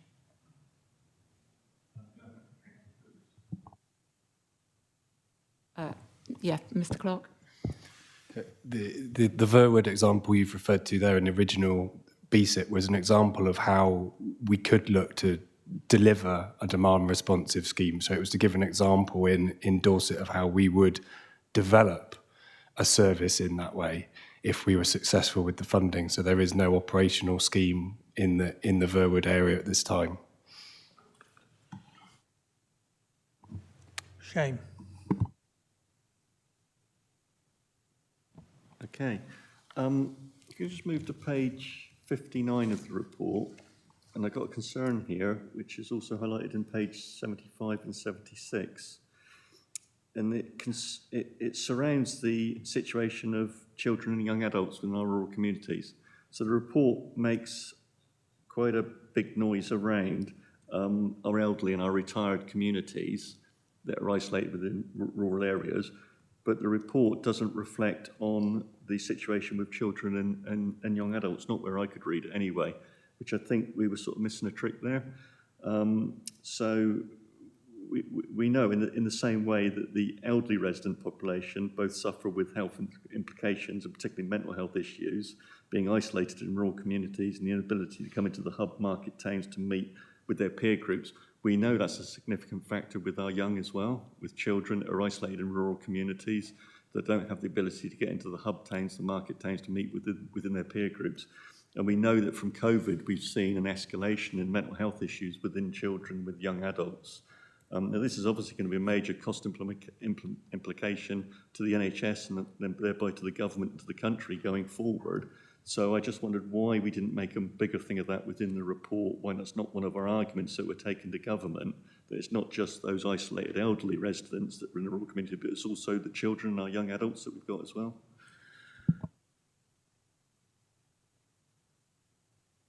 And I'm asking whether that can be addressed within the report. Do you want me to? So, yeah, I mean, I did refer to it in my presentation about giving children and young people access to, or their independence and access to further education. And that is very much, again, part of the aspiration. I mean, it may be that we perhaps could have put some more emphasis in this report on that, but it is very much part of our aspirations. Yep. Yeah, my personal feeling is that I think we need to highlight that more within the report. It's obviously a government of a focus on at the moment. We know that government has passed down money to authorities like this to address the situation with children, with young adults, with their mental health and well-being, the family hub support groups and all this sort of thing. And they recognise the fact that's going to impact on within the NHS services going forward as we start to learn more about COVID and the repercussions of it. So I think it's something we could highlight far more to give the portfolio holder another strength to his argument in going to government to secure the funding for those rural bus service so we can accommodate those children and young adults in those rural communities. Is that fair?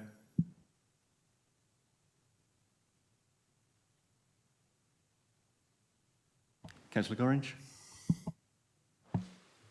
Just to pick up on something that Councillor Bryan said about forming an EAP, I do think that that's something that we need to do, and we need to do quickly, because this is getting a serious problem now, and I think we just need to get round the table and move things on.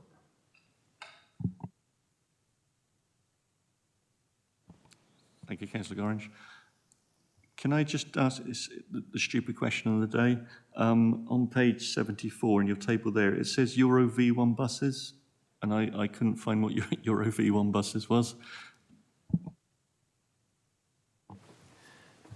Euro 6 refers to the latest emission standards for the vehicle. So Euro 6 bus is the next best thing to a zero emission bus as it stands.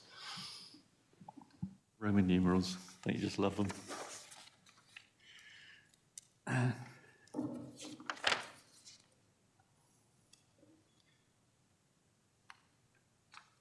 Okay, so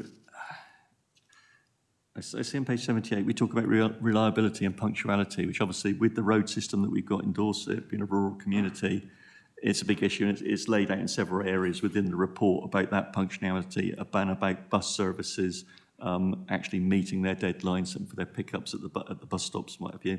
And obviously when you get a town like, say, Weymouth, you can put those bus lanes in. It's got the infrastructure there where you can accommodate that to a large degree across a town like that. But obviously within much of the rest of Dorset, and particularly within a lot of the market towns within Dorset that were laid out back in the horse and cart era, there isn't that ability to do that. And this is really more a comment more than anything else. And it's just that in hindsight, the rail infrastructure that was scrapped due to the beaching cuts would have been put to so much better use if we'd put those down to direct bus routes or electric trams. And I think that, again, is another one of those arguments that I think can be taken to government, that the infrastructure we've got makes it very difficult to deliver that bus service in the way we want to do it. We've got to think outside the box. We've got to do some blue sky thinking. But hindsight is a wonderful thing. I mean, those rail routes were the most direct routes across the country. And unfortunately, we suffered really badly within Dorset. We lost so much of our rail infrastructure here. And now we're paying the price for that. And that was a decision that was made by whatever government, however long ago. And now we're having to live with that. We weren't put in the place we're in. That decision was taken somewhere else in the country. And I just want to encapsulate that as probably another argument that could go to government via the portfolio holder. Is that a fair comment? Yeah, thank you.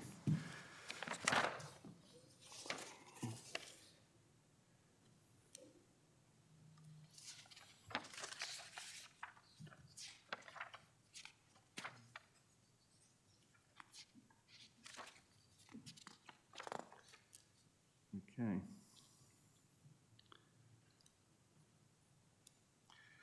Okay, so this is the one you've been waiting for, Councillor Bryan.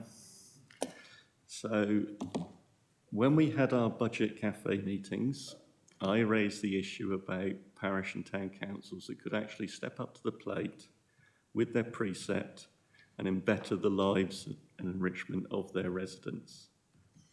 And I'm still talking about that, and I'm still going to ask the question about how much engagement is going to go on about that. Is it going on at the moment? Are we intending to have that engagement? My town, along with, which is Wimborne Minster, along with Coalhill, and along with Sturminster Marshall, all pay in to a bus provider to ensure that they have a route that's circulating and is accommodating the residents of our towns. A lot of the rural villages pay a very, very small precept, very insignificant precept, and they could, without doubt, in my view, pay much in the way as I think Councillor Gorringe was alluding to, could pay into providing the bus services for their residential population. And I just wondered what the thoughts were from the officers and indeed from the portfolio holder on that.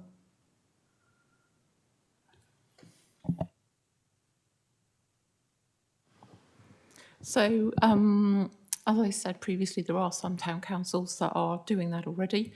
It does very much depend on the situation, I would say. I think we need to do quite a lot of detailed work on the art of the possible in each individual case, really, because you can't underestimate the cost that it might incur to put a bus service on. It's not just a few £1,000s a year. It could be, depending on what route, where people want to go, it could be a significant amount of money. And so I wouldn't like to raise expectations if a number of parishes might be interested, but they might not be able to afford it. But then you could look at community transport as an alternative. So I would go with caution, but I would definitely welcome it, and I think it's something that can be explored. I liked your last comment. And that's the point in it, it could be explored. And I think it's not a question about parish councils standing up on their own and doing it. It's about parish councils clubbing together so they get economies of scale and they're able to get that pot of money together to enable it, which is why Wimborne, Coalhill and Sturford Marshall all went in together to enable that, the continuation of that bus service that otherwise we would have lost. Portfolio holder, Councillor Bryan. Yes, you and I have had many a conversation on this, Chairman. I've had many a conversation with other parish and town councils, and I do believe there is a thought going through now that if we really want to improve public transport, we have to have some joined up thinking with the town and parish councils. At the DAPTC meeting, as you know, I raised this subject. Not one person came up to me and said, not interested. Everybody that I spoke to was actually quite keen to take this forward. I've had recent discussions with Susan on this, and it is absolutely essential that we start looking at other ways in which we can fund the bus routes if we're not going to get the money out of the central government. I will fight for central government, believe me, but the alternative is that we join forces with the town and parish councils. Obviously, it will involve some working with Laura, because most of this will have to go through DAPTC, so we get the combined thinking coming together. But I'm interested in town and parish councils' views on this. One of the difficulties that we do face is if we have a bus route that goes through 3 or 4 town and parish councils, and one of them doesn't want to play or participate in the scheme, how we deal with it is then going to be important, because if it's got to be fair across all areas. So I welcome the opportunity to take this further forward, and as I say, it will form part of the discussions that I'll have with the group, be it an EAP or we call it something else, because I do think it's a cross-party issue and it's cross-boundaries issue as well. Thank you, Councillor Bryan. Yeah, and I think in line with, as Councillor Gorringe was saying, I think there is we're starting to see a sea change, a different mindset now, and we need to have those conversations to try and explore that to the maximum potential that we can. Also, I think that possibly if central governments see that we're trying to help ourselves, that might help, and that also they will then try and help us as well. We're not just sat back saying we want more money, we're trying to help ourselves, but we need help along the way, which I think. So I've got no more questions coming forward from the members, so I'll move into the discussion period. Is there any member that wishes to make any comment or say anything? Okay, so if I move to Ms Watson for what we've captured, if I just go through the couple that I've got. Difficulty in connectivity with rail and bus services, which obviously is crucial.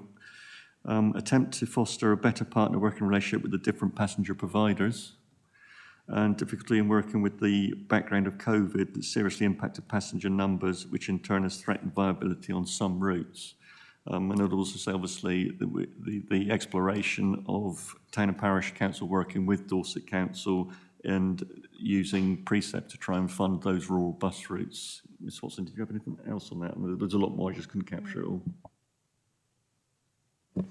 Just by means of a really quick summary, the position is because of the funding situation, it's about providing the better services of what we currently have, but recognising aspirations to achieve the funding in order to do that transformation work, maybe longer term. Trying not to repeat you, ongoing engagement with stakeholders and bus users, and the position that you've heard from the portfolio holder and things that he's going to take away, and obviously points that you've made at committee that excuse me, feed into that. The point about the issues with children and young adults in rural communities and emphasising that more within the report. Yeah, I think that's probably it.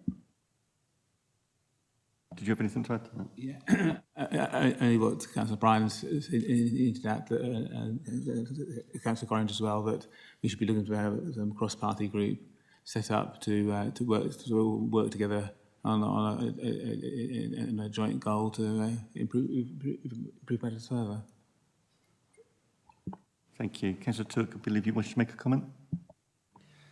I'm interested in the transition that we're seeing, because in the old days it was a scheduled bus service, you got the number 94 and it went from there to there and these were the times. What we have today, thanks to technology, is the ability to almost run on demand or close to demand. So you can say, I'd like a bus to take me from here to there at around this time. Technology can then wrap all this up with other people's travel plans and produce a route that a bus can follow. We're doing this with the Plus Bus type services and with the Verwood one that was not followed through. And I see a shift, and I was just wondering if this is going to be an increasing trend, and that in a few years' time we'll actually end up with buses on demand being more normal than scheduled routes.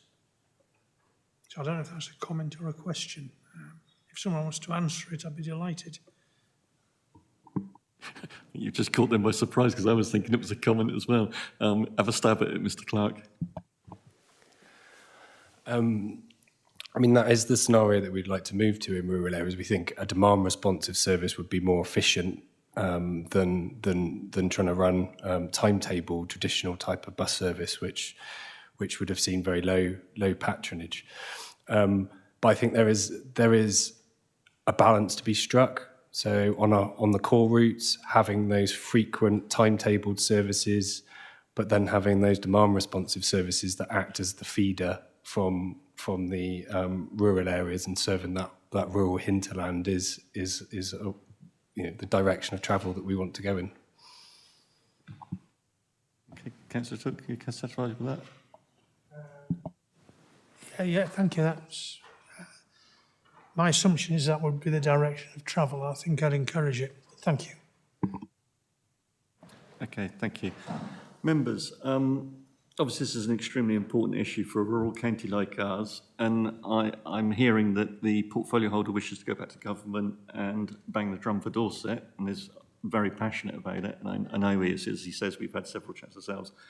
I'm going to suggest from the chair, if the committee's minded to, that while we know the portfolio holder is going back to government to have those discussions, I wondered whether it would give more strength to his arm if we actually instructed him, as the Scrutiny Committee, to go back to government to ask those questions and make those representations to government. Is the committee comfortable with that? Mm-hmm. I think it probably gives him greater power in Westminster when he goes to speak to the civil servants, that he's not just going as a portfolio holder, he's being told by his Scrutiny Committee that he needs to go back to Westminster to address the issues that we've got as a rural county and with the lack of bus provision that we've got and the help that we need.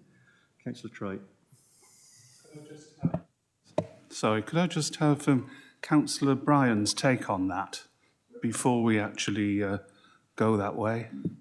Councillor Bryan. Helps if you turn that on. The more outside influence, with greatest respect to scrutiny, that I can get, the better it is. Because if I just go there as the portfolio holder, believe me, I'll fight the corner. But by adding the fact that we took this to scrutiny, and scrutiny made it very clear that we need to do something going forward, I think we'll add actually power to, or give me one or two better cards to play. So I'm very happy to have that instruction. Okay, members happy with that? Yeah. Great, thank you. I'm conscious, members,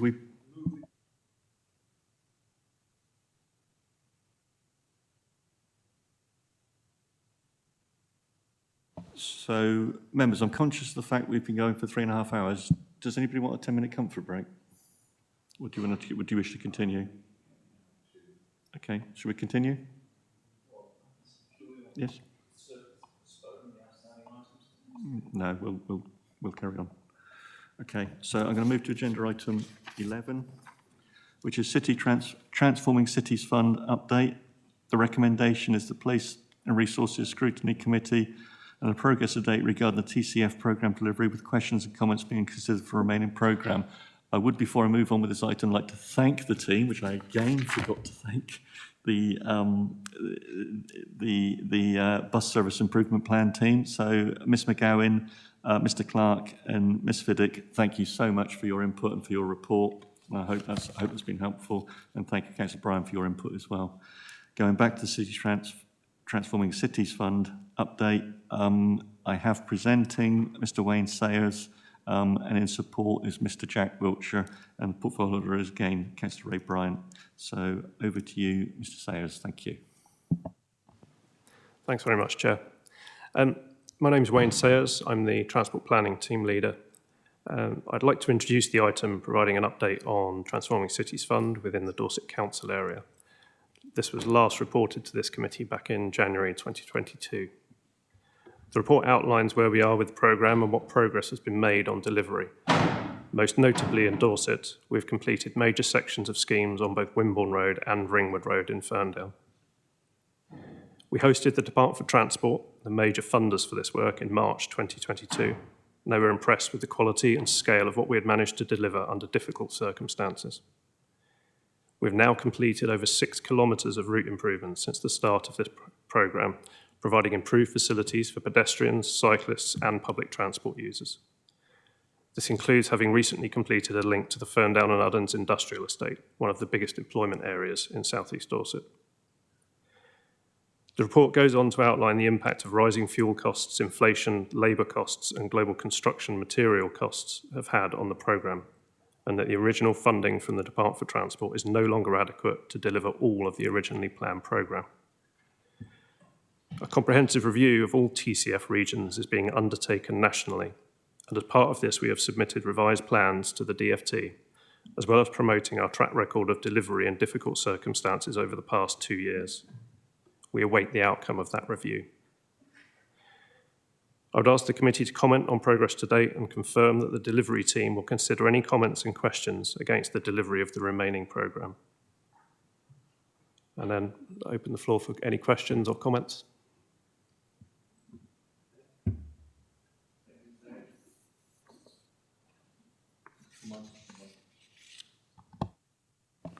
Thank you, Mr Sayers, for that report. So I'll move firstly to does Mr Wiltshire wish to make any comment at this point? No. Does the portfolio holder wish to make any comment at this point? Councillor Bryan? Don't have to, but... Yeah, my only comment I'm going to pass, this has probably caused me more grief than any other project because people don't understand what we're trying to achieve. We were charged by the Department for Transport for providing alternative ways for people to get from A to B. It was deemed that using cycleways was an excellent way of keeping both the roads flowing well, but also using a safe method for people to get from A to B on a bike or in a sort of a motorised sort of, I'm trying to think of the right term now before I get it wrong, but for people that are less fortunate than us who use these little sort of portable wheelchairs, etc., for them to have a safe way of getting from A to B. The aim was to get people to work, but also to get them from one area to the other. And this, I've got to say, is proving to be successful in your own area, Chairman, because we picked on you to start with. We had lots of questions raised as to whether we thought it was the right thing to do. I think the numbers are now showing that they're getting better use. People are starting to understand what was trying to be achieved. We've got one particular area on the Lye Road that we've still got to deal with. That's under process now. But as I say, it's met with a lot of residents' sort of misunderstanding of what we're trying to achieve. So hopefully by us reviewing this, we're going to perhaps put some of those to one side. It's no secret that the funding got stretched with the increase in material costs, and halfway through the programme, I think I'm right in saying the process was changed slightly. Is it the LTN? Yeah, so there was new guidance on standards for cycling schemes specifically released. It was slightly earlier than that, but it was early on in the programme, so we did have to revisit and look at our designs to make sure they hit the high bar that the DFT was setting for our schemes. Which in itself gave us extra costs, because a lot of things had to be then redesigned, etc. We have a situation at the moment where we're continuing with the work we've started, but there will be a slight delay in certain sections of the plan, which we're hoping to achieve by the end of probably 2024. But as I say, the team are working very hard to try and keep within the financial restraints. As Wayne has said, we're sort of bidding for more money. I don't know whether Wayne wants to talk about where we are on that now, but he may not feel he can. But certainly we are trying to find ways in which we can fund the rest of the work. Thank you, Councillor Bryant. And yes, you did pick on me first, and Cole Hill, it should be said. And I think it was interesting at that time because going back to an earlier piece that we did within the Scrutiny Committee, the procurement, we were the first, as I understand it, the first in the country that haven't had this fund, and we were the first in the country to actually get a spade in the ground and start delivering on it. And that was because we had a procurement process in place that was ready to go, which was great. I think one of the things that came out of that in those early days was that potentially us as Dorset Council, with the comms team, we were caught out in the level of criticism that come through social media with the public not understanding what was trying to be done. We started that, I think, a bit on the back foot, and the comms team played catch up with that and tried to get that message out. But it was a difficult early days, as portfolio holder you well know, because there was a misunderstanding from the public as to what was trying to be done, and the fact that it wasn't local taxation money that was being used to bring forward this project, but it was central government money in which we had no choice in what we spent it on, and we had to spend it. So I do appreciate your comments, yeah, and it was, but we got through the period, and it is starting to deliver now, and the noise has calmed down. Do I have any members who wish to make a question this time? I've got a couple myself. No? So if I could just go to page 102, Mr. Sayers at 2.10, where we talk about the barrel bike rental service, which has been excellent. It's been expanded now to come into the eastern area of the county to do those links up with the conurbation area. But I have to highlight there was a problem with the contractor employed to mark out the bays, and we need to follow up on that, because some of the bays that were agreed to be marked out, they weren't put in the places that they should have been. The portfolio holder is aware of this, and we need to resolve some of those issues to where those bays went in. So do the officers just take that on board, can they please? Is that okay? Yeah, absolutely.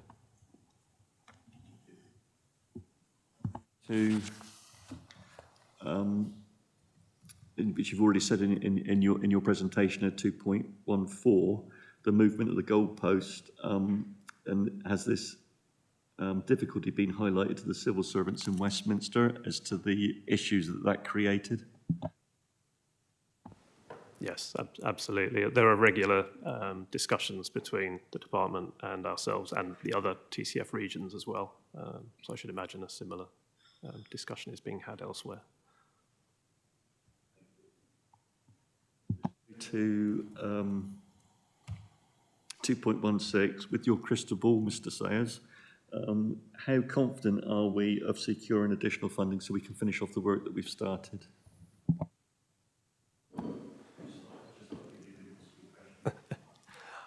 I think the programme that we've got and the network that was planned is a good one. And by its very nature, it was in an area where we know we can achieve significant uplift and make good business cases for securing funding for those routes. My team is very good at seeking additional funding for schemes externally. That's part of what we're good at, and we are keeping our eyes open for opportunities in which to do that. Hopefully we can make an announcement on some of it shortly. But they are good schemes. They're well placed to secure external funding. Whether we'll see any more funding from the TCF programme itself, we don't know yet. That review is still underway, but we've certainly made the case for it. Do you have any idea of any timeframes around that with that funding? No, there's nothing forthcoming from government at the moment. No.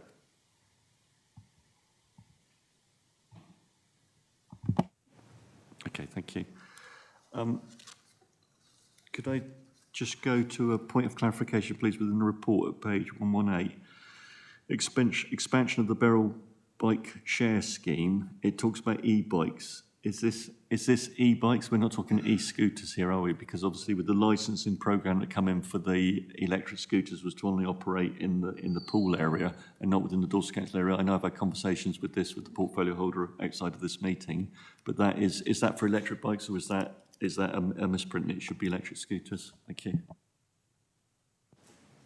Yes, that's electric bikes. You're correct that the electric scooters are limited to within the BCP boundary at the moment.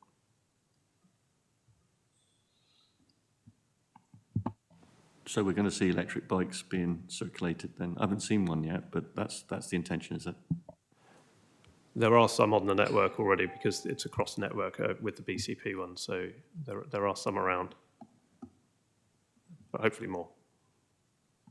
Okay, thank you. So no questions from members? Okay, so if I move into the any committee debate, does any member have any comment they wish to make about the Transforming Cities Fund update?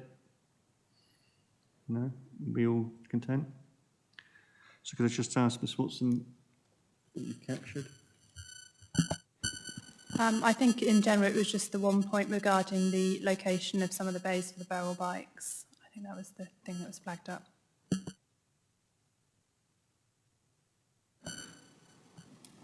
Okay, well, I think, Councillor Bryan, in conjunction with your climate emergency and with what we're trying to deliver as Dorset Council, I think the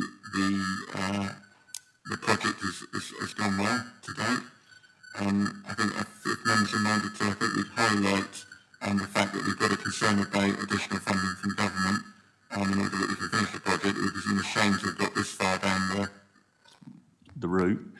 No pun intended, to then not be able to complete the project. So I think if you could take back to the civil servants that you're talking to at Westminster that we would like to complete what we set out to do and what they asked us to do, and it would seem a shame now not to complete that project. Are members content with that? They're happy? Yeah? Okay. So, yeah, it's okay. So thank you, Mr. Sayers, for your time on that. Thank you for the report. So I'm going to move to agenda item 12, performance scrutiny. So committee members to flag up if any areas of potential review from the performance dashboard. The items are not for discussion at the meeting, but for seeking additional information and for adding to the work programme. So as members will appreciate, the members of the committee have various aspects of it that they look at. So in terms of corporate, it's councillors Brown, Gorringe and Shortell. For place, it's councillors Roberts, Took and Andrews. And for HR, it's councillors Adkins, Canning and Trite. And the presenting officer is Mr. Bonner, Service Manager of Business Intelligence and Performance. And he will show us the performance dashboard and have a discussion with us about and highlight where we think there are some issues. So over to you, Mr. Bonner. Thank you. Thank you, Chair. Allow me just to share my screen with the dashboard.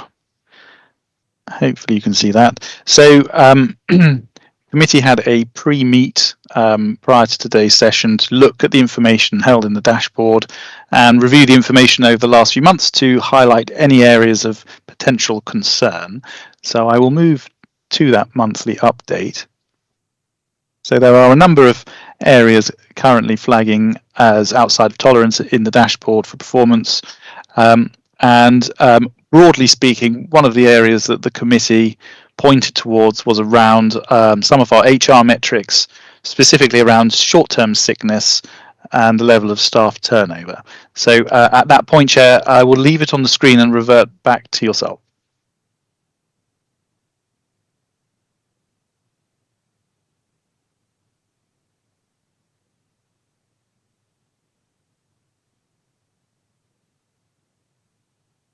Thank you, Councillor Shortell. So, members, this has obviously been flagged up. Is there any comments from members?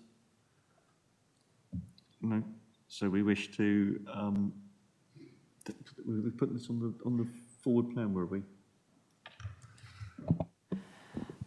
Chairman, depending on what members' feeling is about these performance indicators, if there is any level of concern, perhaps I can take that away from the meeting and seek a sort of a short briefing note from the responsible officer, which I could circulate by email, and then you can determine if there's anything further you want to do about these areas.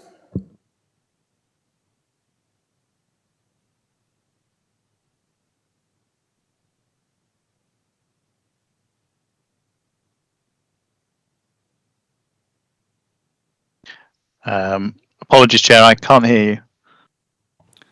Sorry, Mr. Bonner. Yeah, the Democratic Service Officer will get a report back on that. Do you want to move to the next item of Certainly, yep. So the other broad area was around our current performance around freedom of information requests and our service. Apologies. Our subject access requests, as you can see on here, some of those are currently flagging as outside of tolerance, particularly around the amount of time those are taking to be completed. So again, this was something that the committee flagged. If I just pop up our graphs there, we can see that they've been outside of tolerance for some time, and in some instances taking a little longer than last year at this point.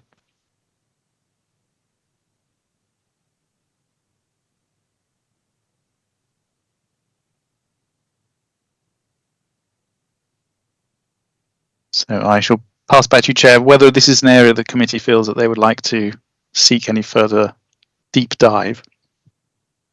So I think, Mr. Mayor, would you be able to bring an informative note to this committee about that?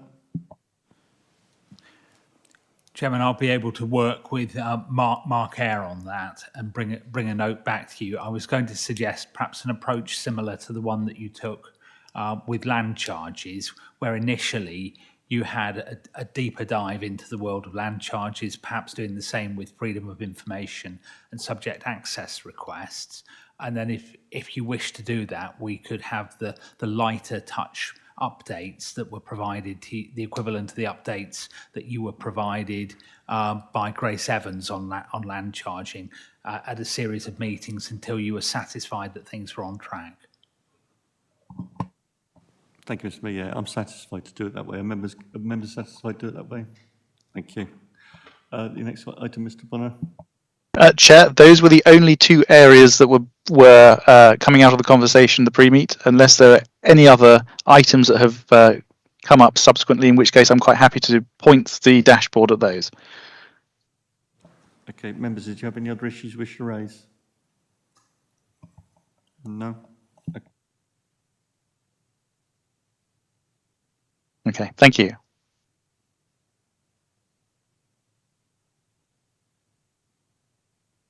If I move to agenda item 13, the Place and Resources Scrutiny Committee Work Programme, for Ms Watson to run through the programme. I think if I just focus on what's coming up at the next meeting on the 25th of May, There's another item on commercialisation transformation project, and we're working with Dawn Adams to identify a contract that the committee could focus on at that session.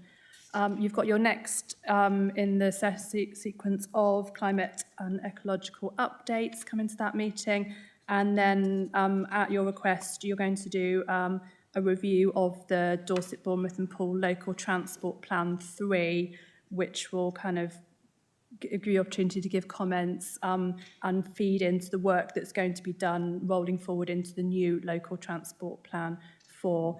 And just by way of note, the risk management item that is on the bottom of that page for the May meeting is going to be coming off because we're going to be dealing with that informally.